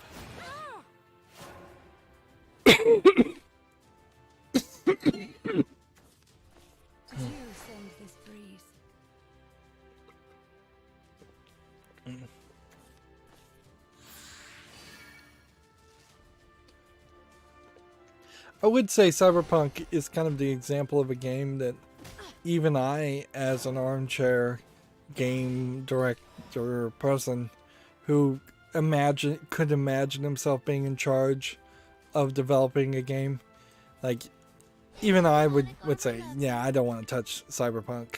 Like Nice and heavy. that feels like a game that would be a total quagmire. That the only thing I think I could do with it is get rid of the car mechanics, severely cut it down, decide to reboot it, try to make it closer to a Telltale game, try to have a narrative adventure spin-off version of the game. Like, just try desperately to remove a lot of the video game elements, since it is the video game elements that are the problem. And Nice and heavy.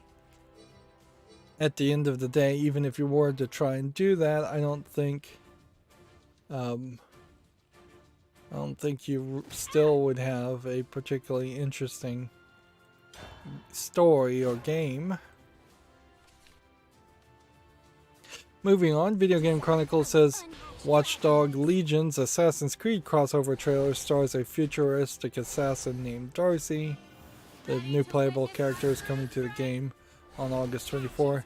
So at this point, they are effectively just giving up the ghost that Watch Dogs was supposed to be the future version of Assassin's Creed.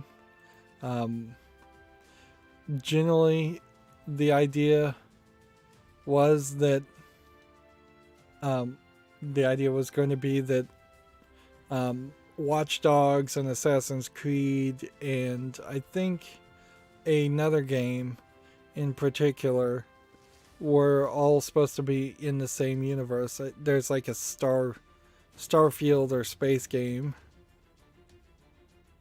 Of course, if that is the truth, and they're going this way, then they're kind of going all in with Assassin's Creed and abandoning Watch Dogs, which, yeah, between 3 Watch Dog games that they haven't really succeeded greatly. Let's see. This is my home. You are my food.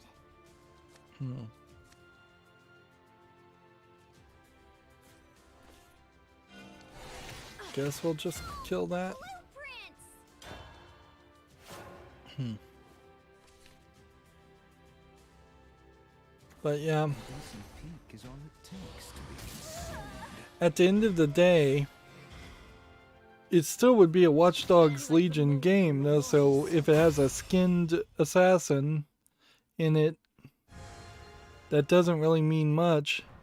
It might establish the idea that this might be a new assassin set in a modern time, and that they're trying that concept.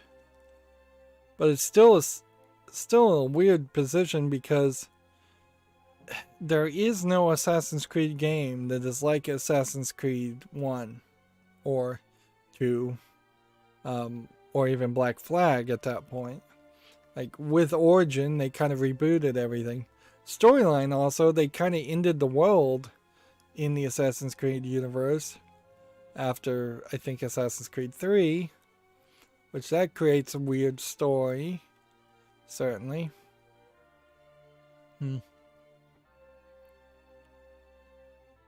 Yeah. I think Ubisoft is kind of just desperate to get anybody to play Watch Dogs Legion at this point. You might make the same argument for Dead by Daylight. Apparently Pinhead from the Hellraiser series, or I think, yeah, Hellraiser series, not Hellblazers. That's a different comic. He's making his video game debut in Dead by Daylight. He has never been in a video game before? I guess that's true. There is weirdness though, because like Pinhead in particular, is like effectively completely super powered, and there's really no way to defeat him other than maybe sending him back to hell temporarily. I mean, you can temporarily defeat him, certainly, but he's going to be very overpowered. But then I guess a lot of versions of that. I guess there was a Hellraiser game based on Wolfenstein 3D planned for the NES by Color Dreams. And instead they made Super Noah's Ark 3D on the Super NES. I don't know if you make a good video game with Pinhead and the Hellraiser characters in general. I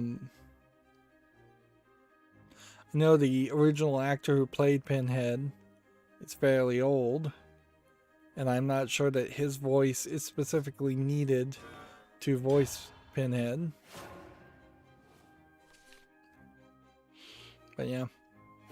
Again, I think you probably would want to tell almost a Telltale style story with a character like Pinhead, because all the Hellraiser stories are these narrative, like, kind of moral plays, if anything, or horror movies. I don't imagine you want actual gameplay mechanics around that.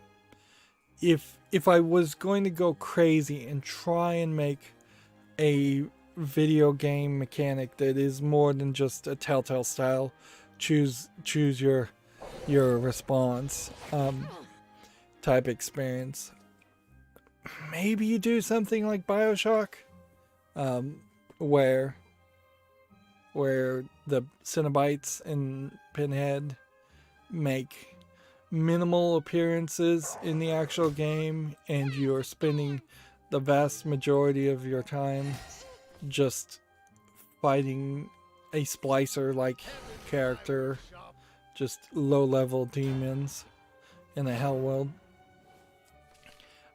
We saw similar things for like the game Agony, and that was fairly terrible, where you're supposedly fighting these demons, but you barely do it.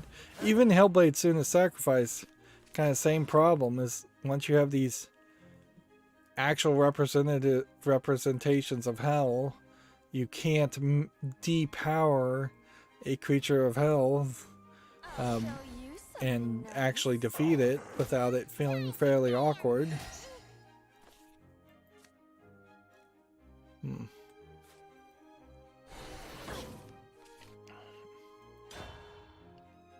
Like, even this animation here does not make any sense.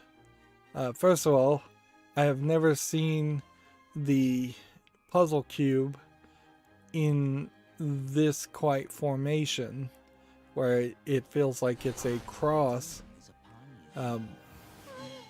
And I've never seen symbols come out of nowhere and chain up a person.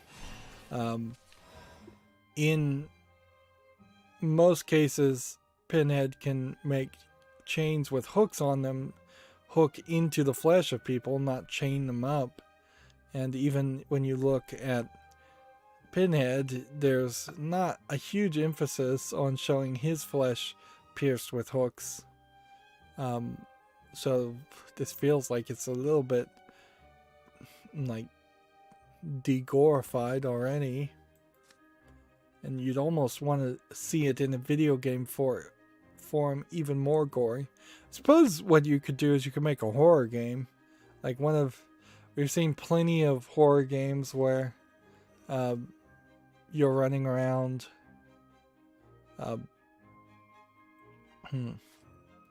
like you're running around being chased by monsters. So it would be fairly easy to make something like that, where instead of a generic monster chasing you, it's a Cenobite. Let us make out eternal vows. But again, I don't know if that would be particularly interesting without story, or if it would just be a boring skin. You can't just make a Friday the 13th game, like where Jason Voorhees is chasing you. And you can't just make a Freddy Krueger game where people don't really care.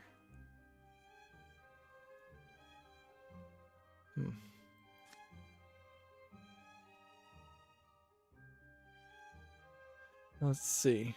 If we put this on the field, we can't do this.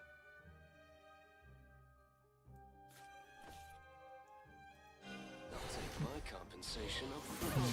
You'll accept me, won't you? Let's go and just evolve this. Tasty. Let me take the lead. Let's see. Moving on, we have a Gematsu article. Young Souls is now available for Stadia. It launches this fall for PS4, Xbox One, Switch, and PC. This looks interesting. Does it have a Steam page? Yes, it does. So let's just jump over here. So it's an action RPG game, maybe with a decent amount of loot. But it seems like it has some grindiness too. It kind of feels like a Cartoon Network show from the early 2000s. Doesn't seem like it's set in a fantasy world, which is kind of interesting. Looks like it's more just a modern real world, even though you are fighting goblins. I'm gonna put this on the fall list. It's coming soon, so we don't have a price or anything. Calling it a hack and slash beat 'em up. That's what I would really like to see, is the actual gameplay mechanic. Yeah, it seems like it is mostly a small group on a small group.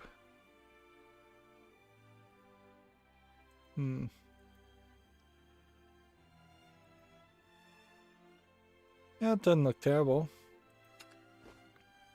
There, we got one victory, finally. Let's see. Grisaya Phantom Trigger 6 for Switch launches in September. I believe this is a... Well, it has a Steam page too, so let's click on this. Honestly, at this point, I could just be clicking on the... clicking on the Steam pages by default first, but that would take more time up. Let's see, this is already on my wish list, apparently, because all of the bundle is on my wish list.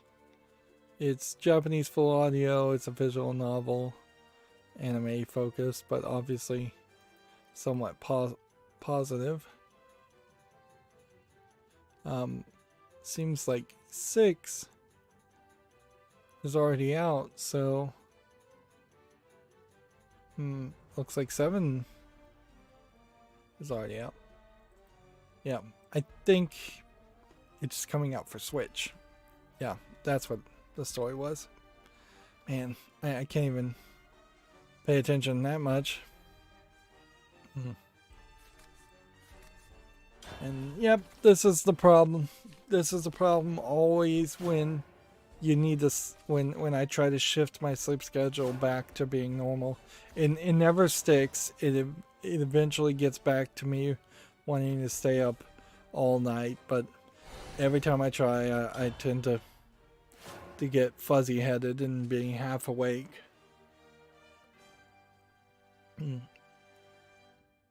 see, I wanted to do follow list cleanup today, and I probably won't even be done with the news because I'm taking so long and not moving fast enough.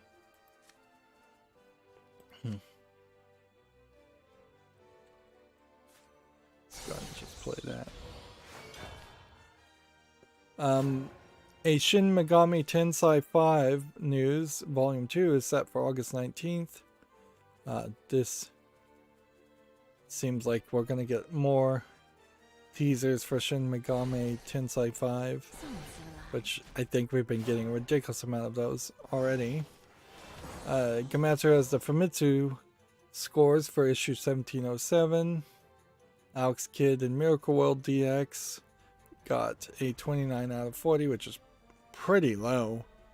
Destroy All Humans got 30 out of 40. That's weird too, because that game has been out in the West for a long time. Rims Racing got 31 out of 40. And a game called Song of Horror got 32 out of 40. I don't recognize the game Song of Horror. That being said, none of those reviews were high.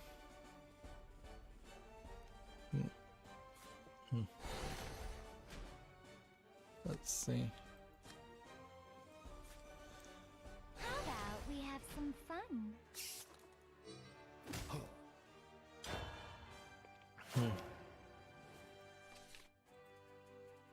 Let's see. Here we have a game on Steam called Far Away, which is a visual novel / word game. I like the animation. Unfortunately, I think this is Japanese only. And uniquely, this does look like whoever animated this is not your standard Japanese animator. The style's a little off and the polish is a little low. This is $7.89, Chinese only.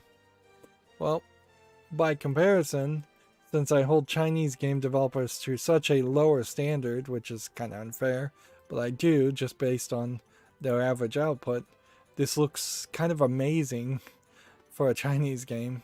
Really polished.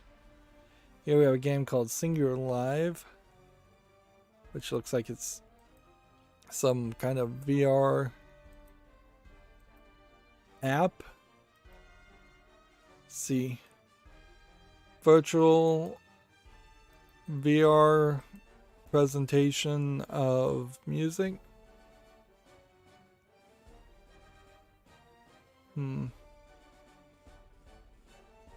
Yeah, that seems like this is another one of these examples where somebody is trying to sell a VR app when really they're just trying to sell songs. This is early access, it's free.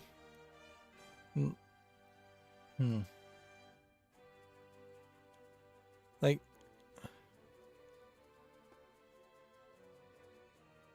what it doesn't seem like you can do is just put in your own MP3s even, so I'm not even sure what the deal is.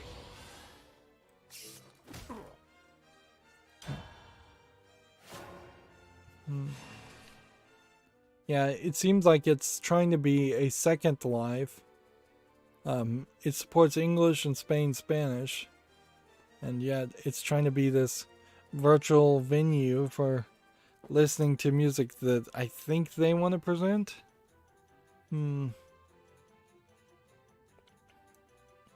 There is almost something to the idea of being in VR and hanging out with your friends and listening to music, if that is something that people do these days. Honestly, I think music taste is so varied. There's very few groups of friends even that all want to listen to the same music. But unless you can integrate a Spotify account or something where everybody can actually listen to the same music at the same time, it becomes very weird. And I don't know why that wouldn't just be easier to make a Skype call amongst friends and just play music over that Skype broadcast. Next, we have a game on Steam called Chromatic Fantasy, which looks like a puzzle game of no interest. $8.99, English only. Here we have the Far Kingdoms Magic Mosaics, which doesn't look interesting either. $4.49. Here we have a game called Deadlock, which looks like a space shooter game, top-down shooter. By the tag. $10.79. English, allegedly full audio. And I can see the beginning of the end here, which is great. So, but yeah, it would also be kind of crazy. Isn't demonic armor lovely? Kind of crazy to try and do any flawless cleanup at this point. Scatter like the blossoms. Try this on for size. Become part of me. You follow I had mine. no reason to play that way. I should have done it the opposite way. Here we have a game called Whack a Kyoka, which clearly is just a low effort game. $5.59, English and Chinese. I don't know what Kyoka means. Whether it's just that anime character's name or if there's more to it than that. Here we have a game called Unreal Sandbox, which looks like nothing, for $2.39. Here we have a game called War Beast, which looks like it's a StarCraft clone, but not as polished. $4.49, allegedly full audio in every language it supports, which is quite a lot. Here we have a game called Cat Jump, which just looks like a platforming game that's too zoomed out. 59 cents, English only. Here we have a game called Emergency Crew Volcano Eruption, which looks like a resource management game. $8.99, English, French, German, and Russian. Okay. Evolve this. Flash of metal, a silent night. And take this. So many souls. Should have put that on the field first. I'm powerless for now. Hey,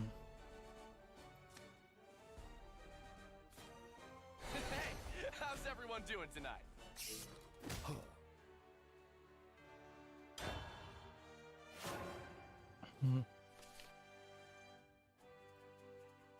Let's see. Gamatsu has an article here. Ace Combat Skies Unknown 25th anniversary DLC JASDF skin series launches August 31st. This would be the Japanese Air Self-Defense Force skin series. Which, yeah. I guess Ace Combat probably is the fly around dogfighting simulating game you would want to play. Although maybe buying that game might lock you into buying a lot of DLC.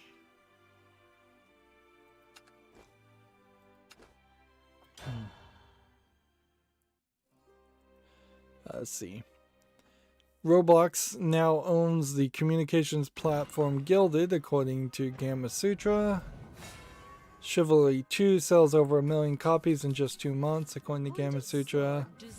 RuneScape developer Jagex names the former Codemasters exec as its new CFO.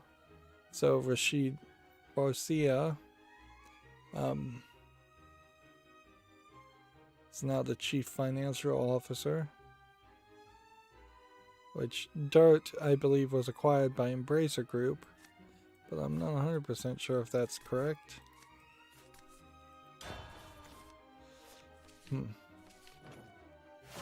Roblox Corporation's revenue is up, but it's not quite financially profitable.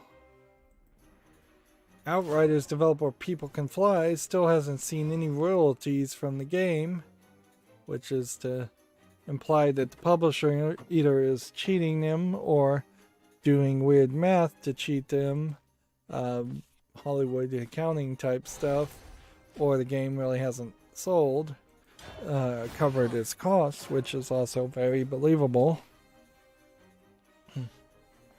Yeah, publishers make a very weird scenario, certainly, where they may keep people employed or give you an upfront amount to make a game and then promise royalties if it sells, but then the game may never sell, so it's quite the gamble on both sides. Let's put that on the field.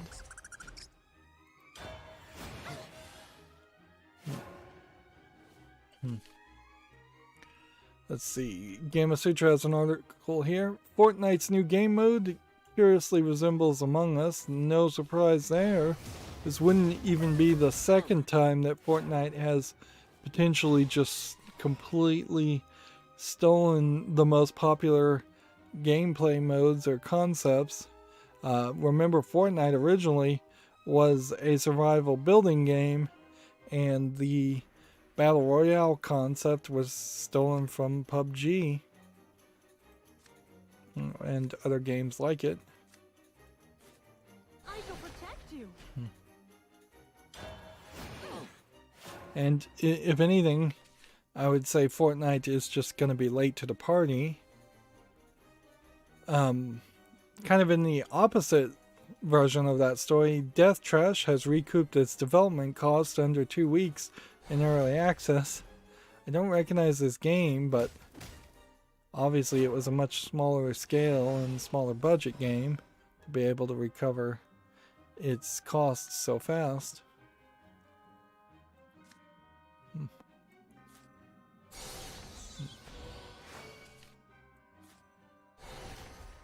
Let's see. Scatter like the blossom. No misfortune will. This one's mine.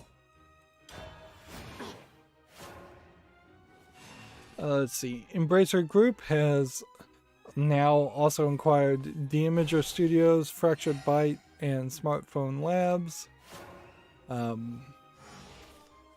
which that's just more things. The Imager is a multi-platform studio. They worked on games like Crazy Taxi Gazillionaire, which must be some kind of Crazy Taxi spinoff, Sega Heroes, Puzzle and Glory, and Marvel Puzzle Quest. Fractured Byte worked on Borderlands: The Legacy Collection and Tony Hawk's Pro Skater 1 and 2, and then Smartphone Labs worked on the Switch port of World War Z. It almost seems like what Embracer Group might be doing here, and this would be the incredibly cynical thing to say, is that they keep acquiring people hoping they can get somebody that actually knows how to program and make video games, and they keep getting companies that actually are just full of fraudulent people that they can't actually get the work done. That almost certainly is not a fair description of what's going on. If anything, the more realistic guess would be that Embracer Group as a Swedish company is trying to acquire as many businesses as possible in an effort to compete with the likes of Tencent and make Sweden as a country more influential in the field of video game creation. Moving on, we have Tetris Effect Connected, rated very positively, now on Steam. This is $29.99 and it includes the launch DLC, but only if you buy it before September 1st. It's probably a game you would want to play with multiple people, and it supports VR, but doesn't require it.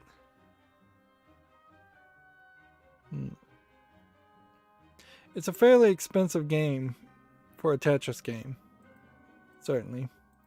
And so I don't think I could ever justify paying more than about $10 for it. But I will put it on the wish list, because I don't generally consider price when putting something on the fault list or wish list anyways. But yeah, almost certainly my experience playing any Tetris game would fairly quickly devolve into just spending 4 or 5 like hours in it at most. I'm fairly frustrated here, I have to admit, to see how well my unlimited deck does as far as winning, and how poorly my rotation deck does. Keep relying on you, Dragon. Anyways, here we have a game on Steam called Propane Labs, which is just yet another frustration precision platformer. It's $1.49, English only. Does not look visually polished at all. Here we have a game called The Dive, which looks like a low effort horror asset flip game for $1.49, English, allegedly full audio. Here we have a game called Park Rangers of the Undead, which looks to me like a low effort zombie shooter, which is kind of a shame because I kind of like the way the zombies look. They kind of look funny, and in a lot of ways zombies looking funny in a 3D first person shooter is at least way more different than your standard gray looking generic zombies that we see in most horror games. Your head and body must part ways. Hear me roar.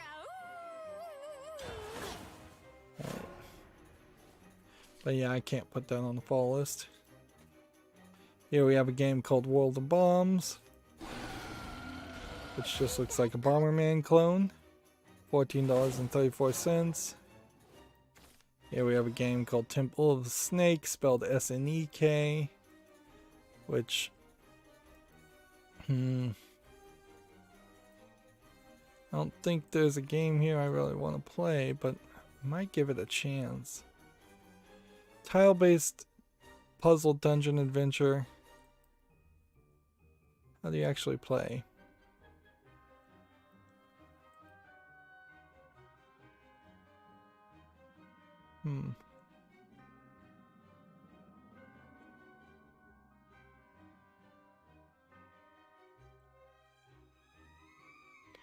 Yeah, there might be something to this. It's early access, $8.99, English, Russian, Chinese, French.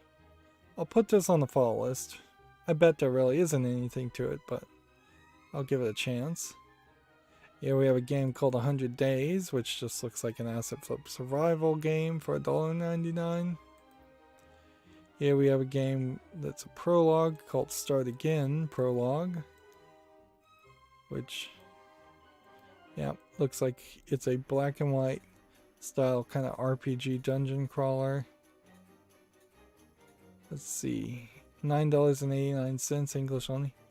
Again, yeah, we're starting to run into this problem. Hey, how's everyone doing tonight? Where we're seeing prologue games that are not free.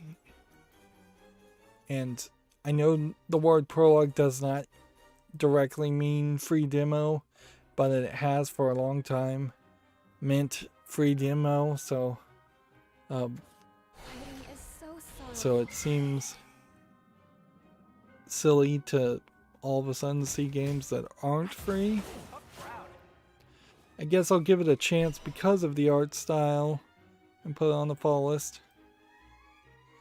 Here we have a game called Ambition: A Minute in Power, which I think we saw a game similar to this as a kind of nicely animated visual novel royalty simulator game. Let's see, $17.99 is maybe too expensive. English full audio. We'll put that on the fall list. And then Video Game Chronicles says the VR remake of Myst is coming to PC and Xbox Game Pass next week. It was previously an exclusive to Oculus Quest. It was kind of ridiculous for it to be an exclusive. There is, I guess, a question now, though, is this remake of Myst, which is probably about the 4th or 5th remake of Myst at this point, playable without VR, or are you once again still stuck to play with VR? I'd be more than happy to play Myst one more time with better graphics. I probably should finish Myst 4 and Myst 5 first, but yeah. I'm gonna lose here in Shadowverse just because I'm not moving fast enough.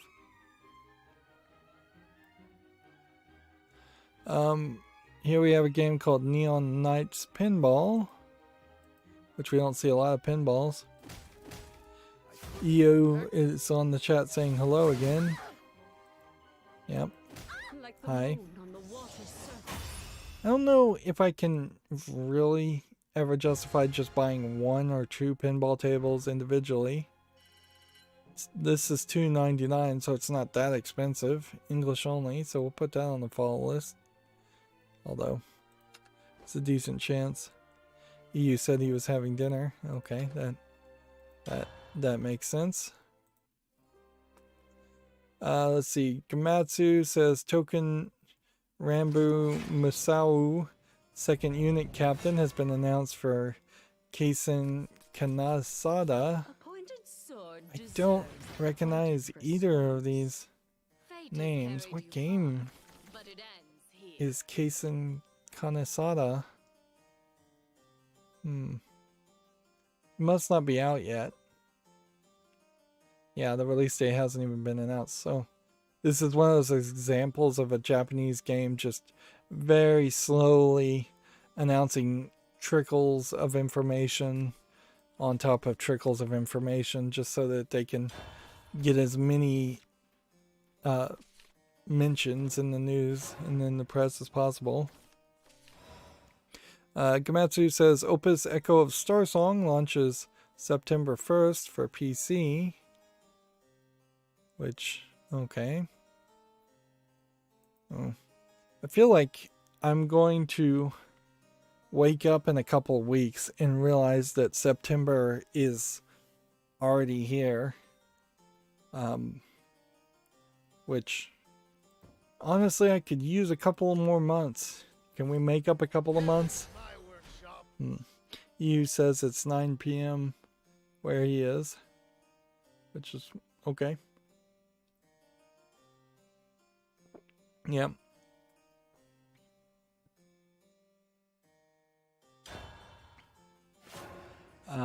Here we have Mortal Shell on Steam, which has a free DLC promotion.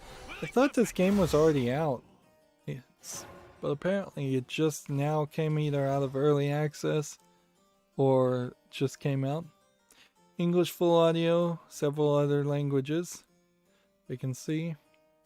I don't know if people particularly enjoyed Mortal Shell as a concept. It's a lot like Dark Souls, but not quite the same developers. It's not the same developers and not quite the same game.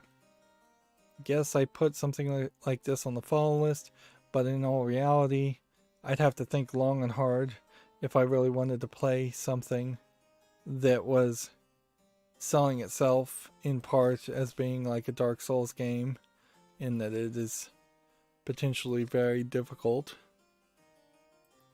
No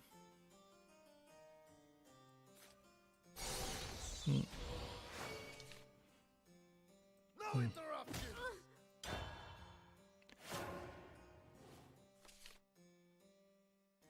There's a weird announcement, and I don't fully understand this one, from Koei Tecmo. Fatal Frame Maiden in Black is apparently going to be a free upgrade.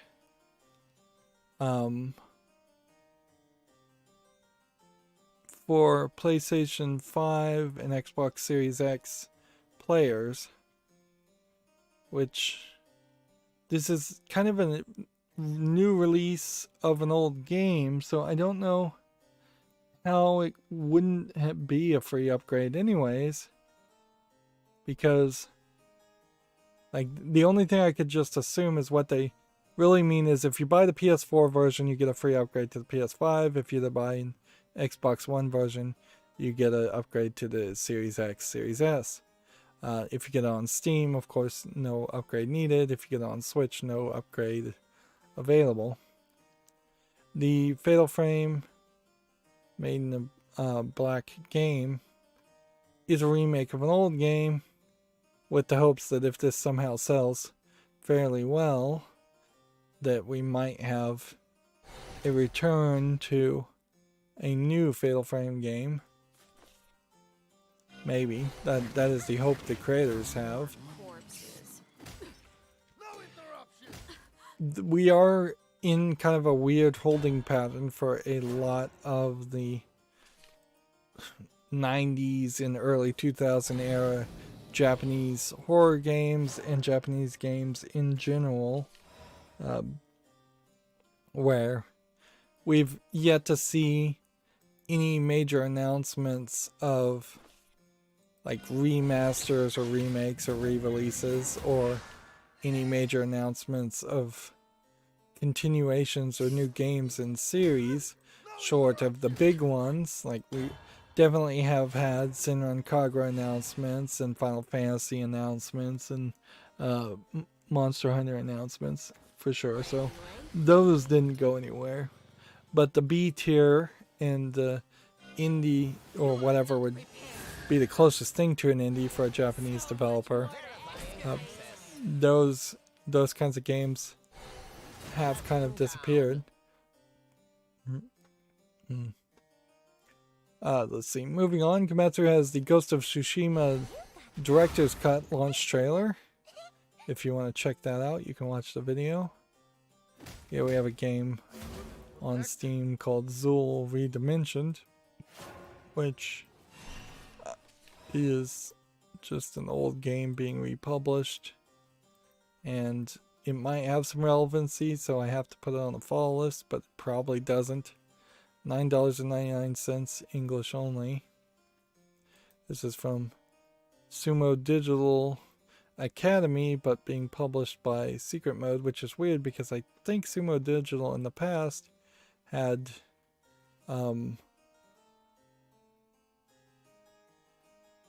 feel like they in the past had published their own games.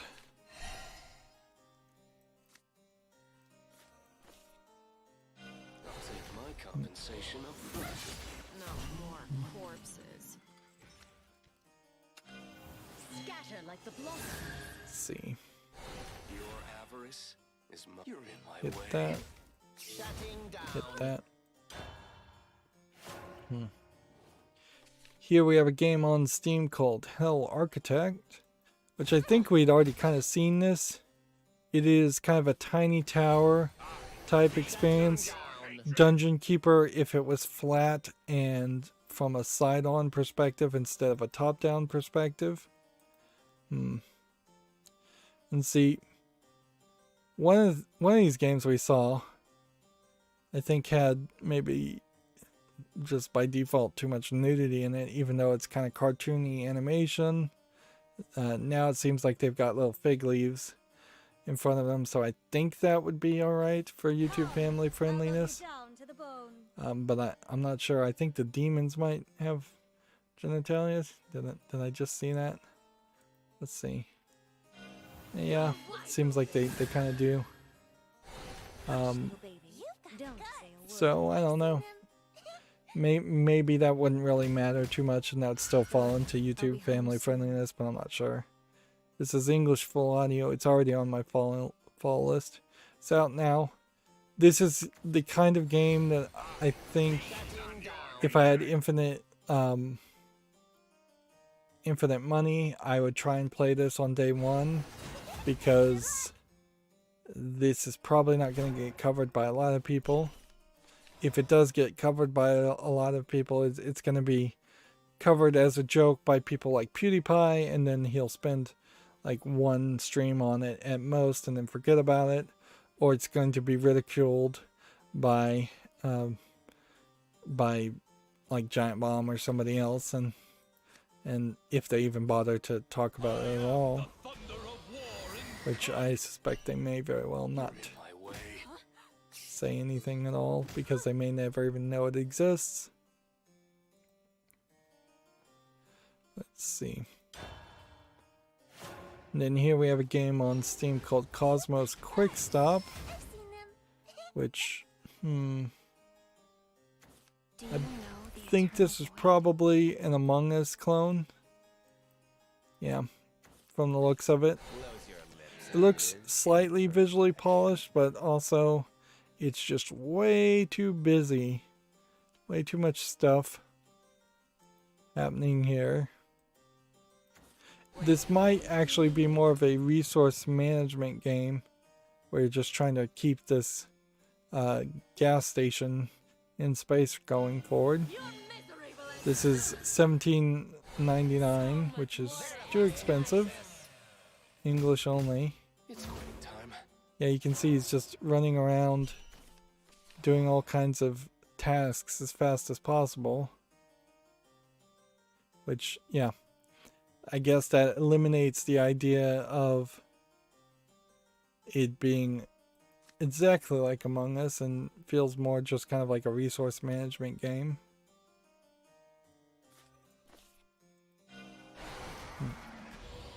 Good luck. Alright. Can we evolve anything? Flash of metal, a silent night. Light 'em up! Yes, this should win the game for me. Sure, you can have this one. Gamatsu says Pokemon Unite for iOS and Android launches September 22nd. Unite is the kind of MOBA clone. A Dota clone, not MOBA clone. My blade but has yeah. paid your passage into the afterlife. Let's see. Video Game Chronicles says that Yakuza's Kazuma Kiryu is going to be a playable character in Super Monkey Ball Banana Mania. The Oculus co-founder's new studio Mountaintop has netted $30 million to create its debut project, according to Gamasutra. Seriously, I need one more victory.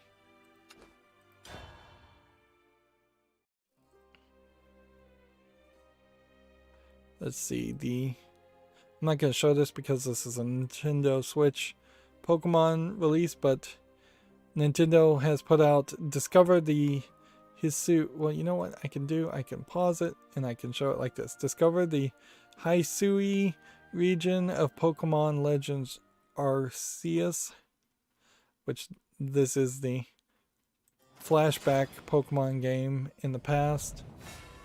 Which it is being called Pokemon Legends, so I guess that does probably explain to most people that it shouldn't probably be the first Pokemon game you play. 結果だけが全てです。 And yeah, definitely looks different.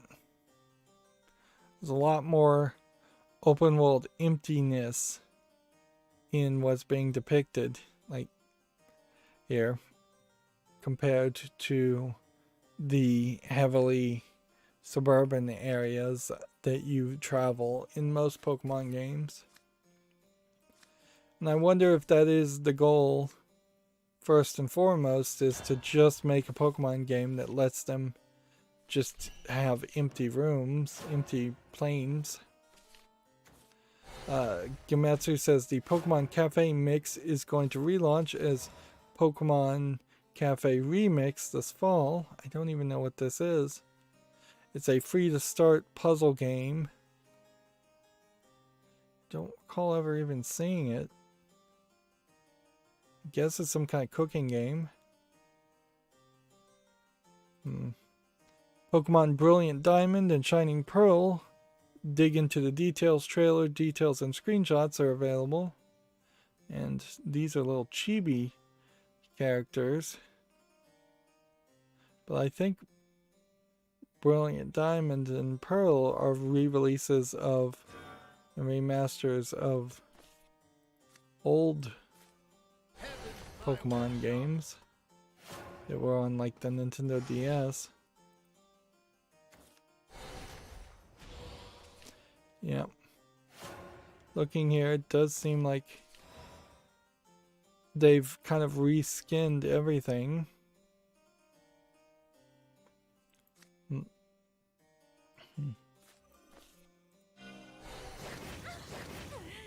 interruptions.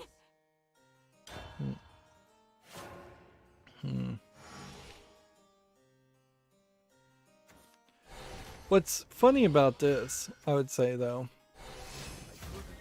is if they've reskinned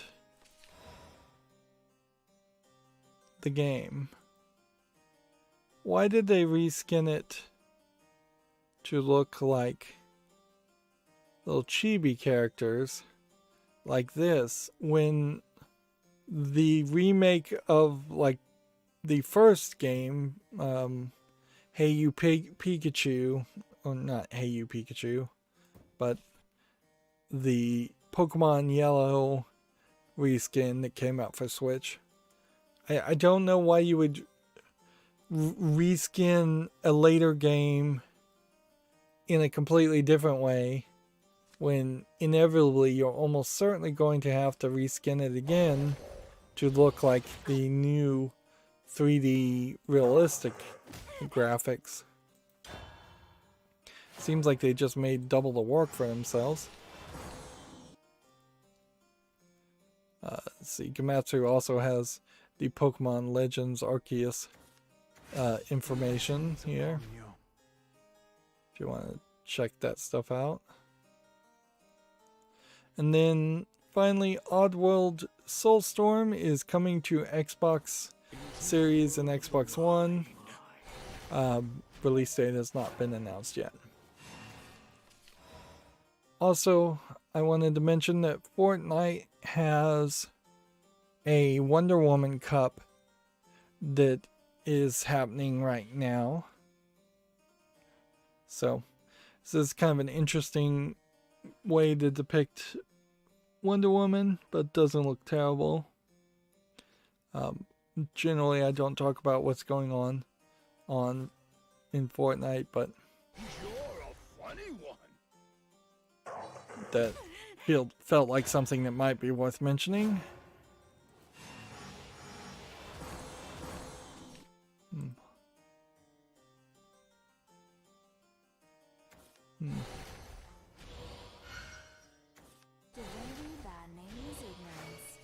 So what that does, now that we've done all the tabs, is we're just kind of, I'm going to go through my Twitter feed and see if there's any new news that happened in the last 3 hours, once again. And if there isn't any major news to talk about, we'll call it a stream. Because, yeah, I feel too sleepy and don't really feel like I should try and do any flawless cleanup. I know when I've lost. Which is a shame because theoretically I could try that. I'm telling you, I'm a great performer.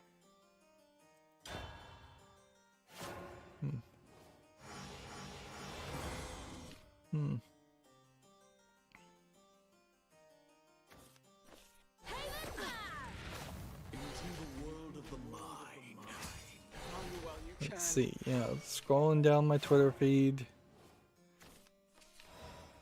Apparently Biomutant has topped 1 million in sales.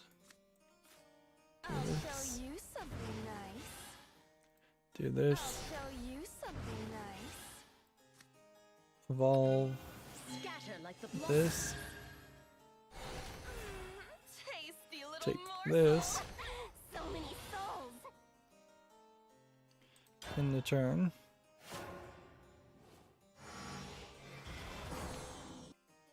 I don't offer salvation, just gratitude. Divinity by name is ignorance.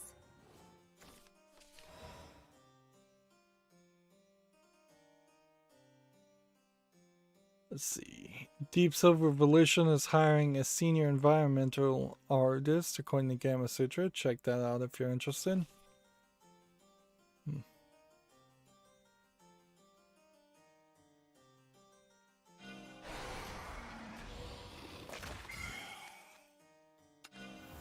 Flash of metal, a silent night.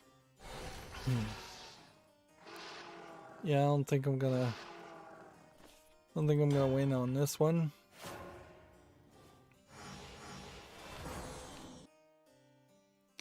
G4 is tweeting out several videos, but Like the moon. G4 has not been specifically consistent as far as when it puts out content. It's doing maybe one video a week at most. Alright, so I guess off screen I would try to get 2 more victories here, 1 more victory here, but maybe I wouldn't do that at all. So that's going to be it for gameplay.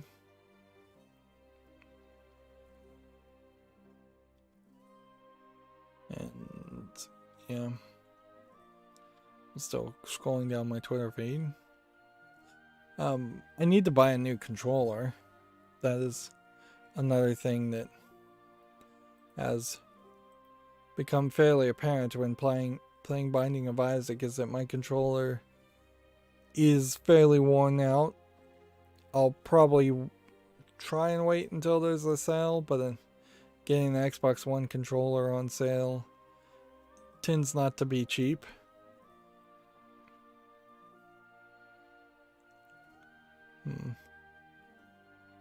But yeah, and honestly, if my controller only shows slight problems, slight playability problems with the Binding of Isaac Rebirth, and then I go and play some other game and it doesn't show anything because the dead zone issue is specific to Rebirth, then there really wasn't a reason to buy a controller, was there? If anything, I just need to figure out if there's some secret way to increase the dead zone in Rebirth particularly. And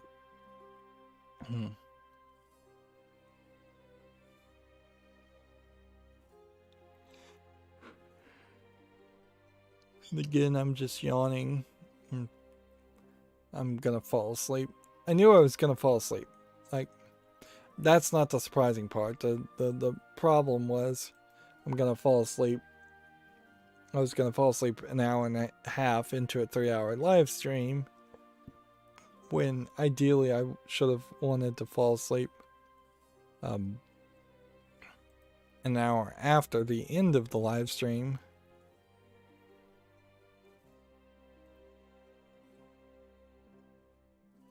But yeah, I don't think we're gonna have any real new things to talk about as far as video game news. I'm going down the Twitter feeds as fast as possible.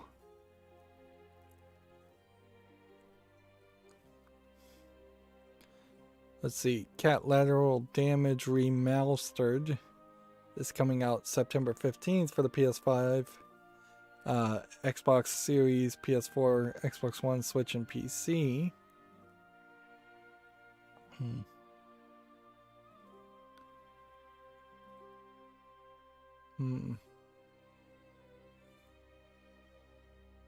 A game called Nostalgic Train is coming out August 19th. We'll just talk about these things, though. You know, we'll just talk about these things on Friday, which there's a decent possibility that there isn't. There isn't going to be that much to talk about on Friday.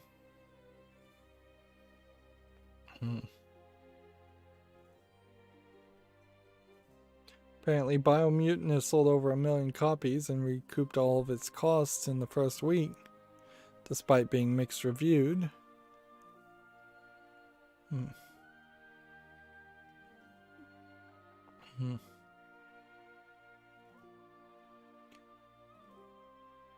If I wasn't so sleepy, I would want to talk a little bit about the kind of the attitude and thought behind massive cleavage being shown and near nudity that I think at one time was full nudity in Cyberpunk 2077. And the idea that people just don't care about what their body looks like because they can replace and upgrade everything, or they've become so obsessed about their appearance that they want to show it off like crazy. Of course, trying to have that kind of deep intellectual insight or conversation is as deep and intellectual as a conversation like that could actually be. Doesn't really work when the game itself just sucks.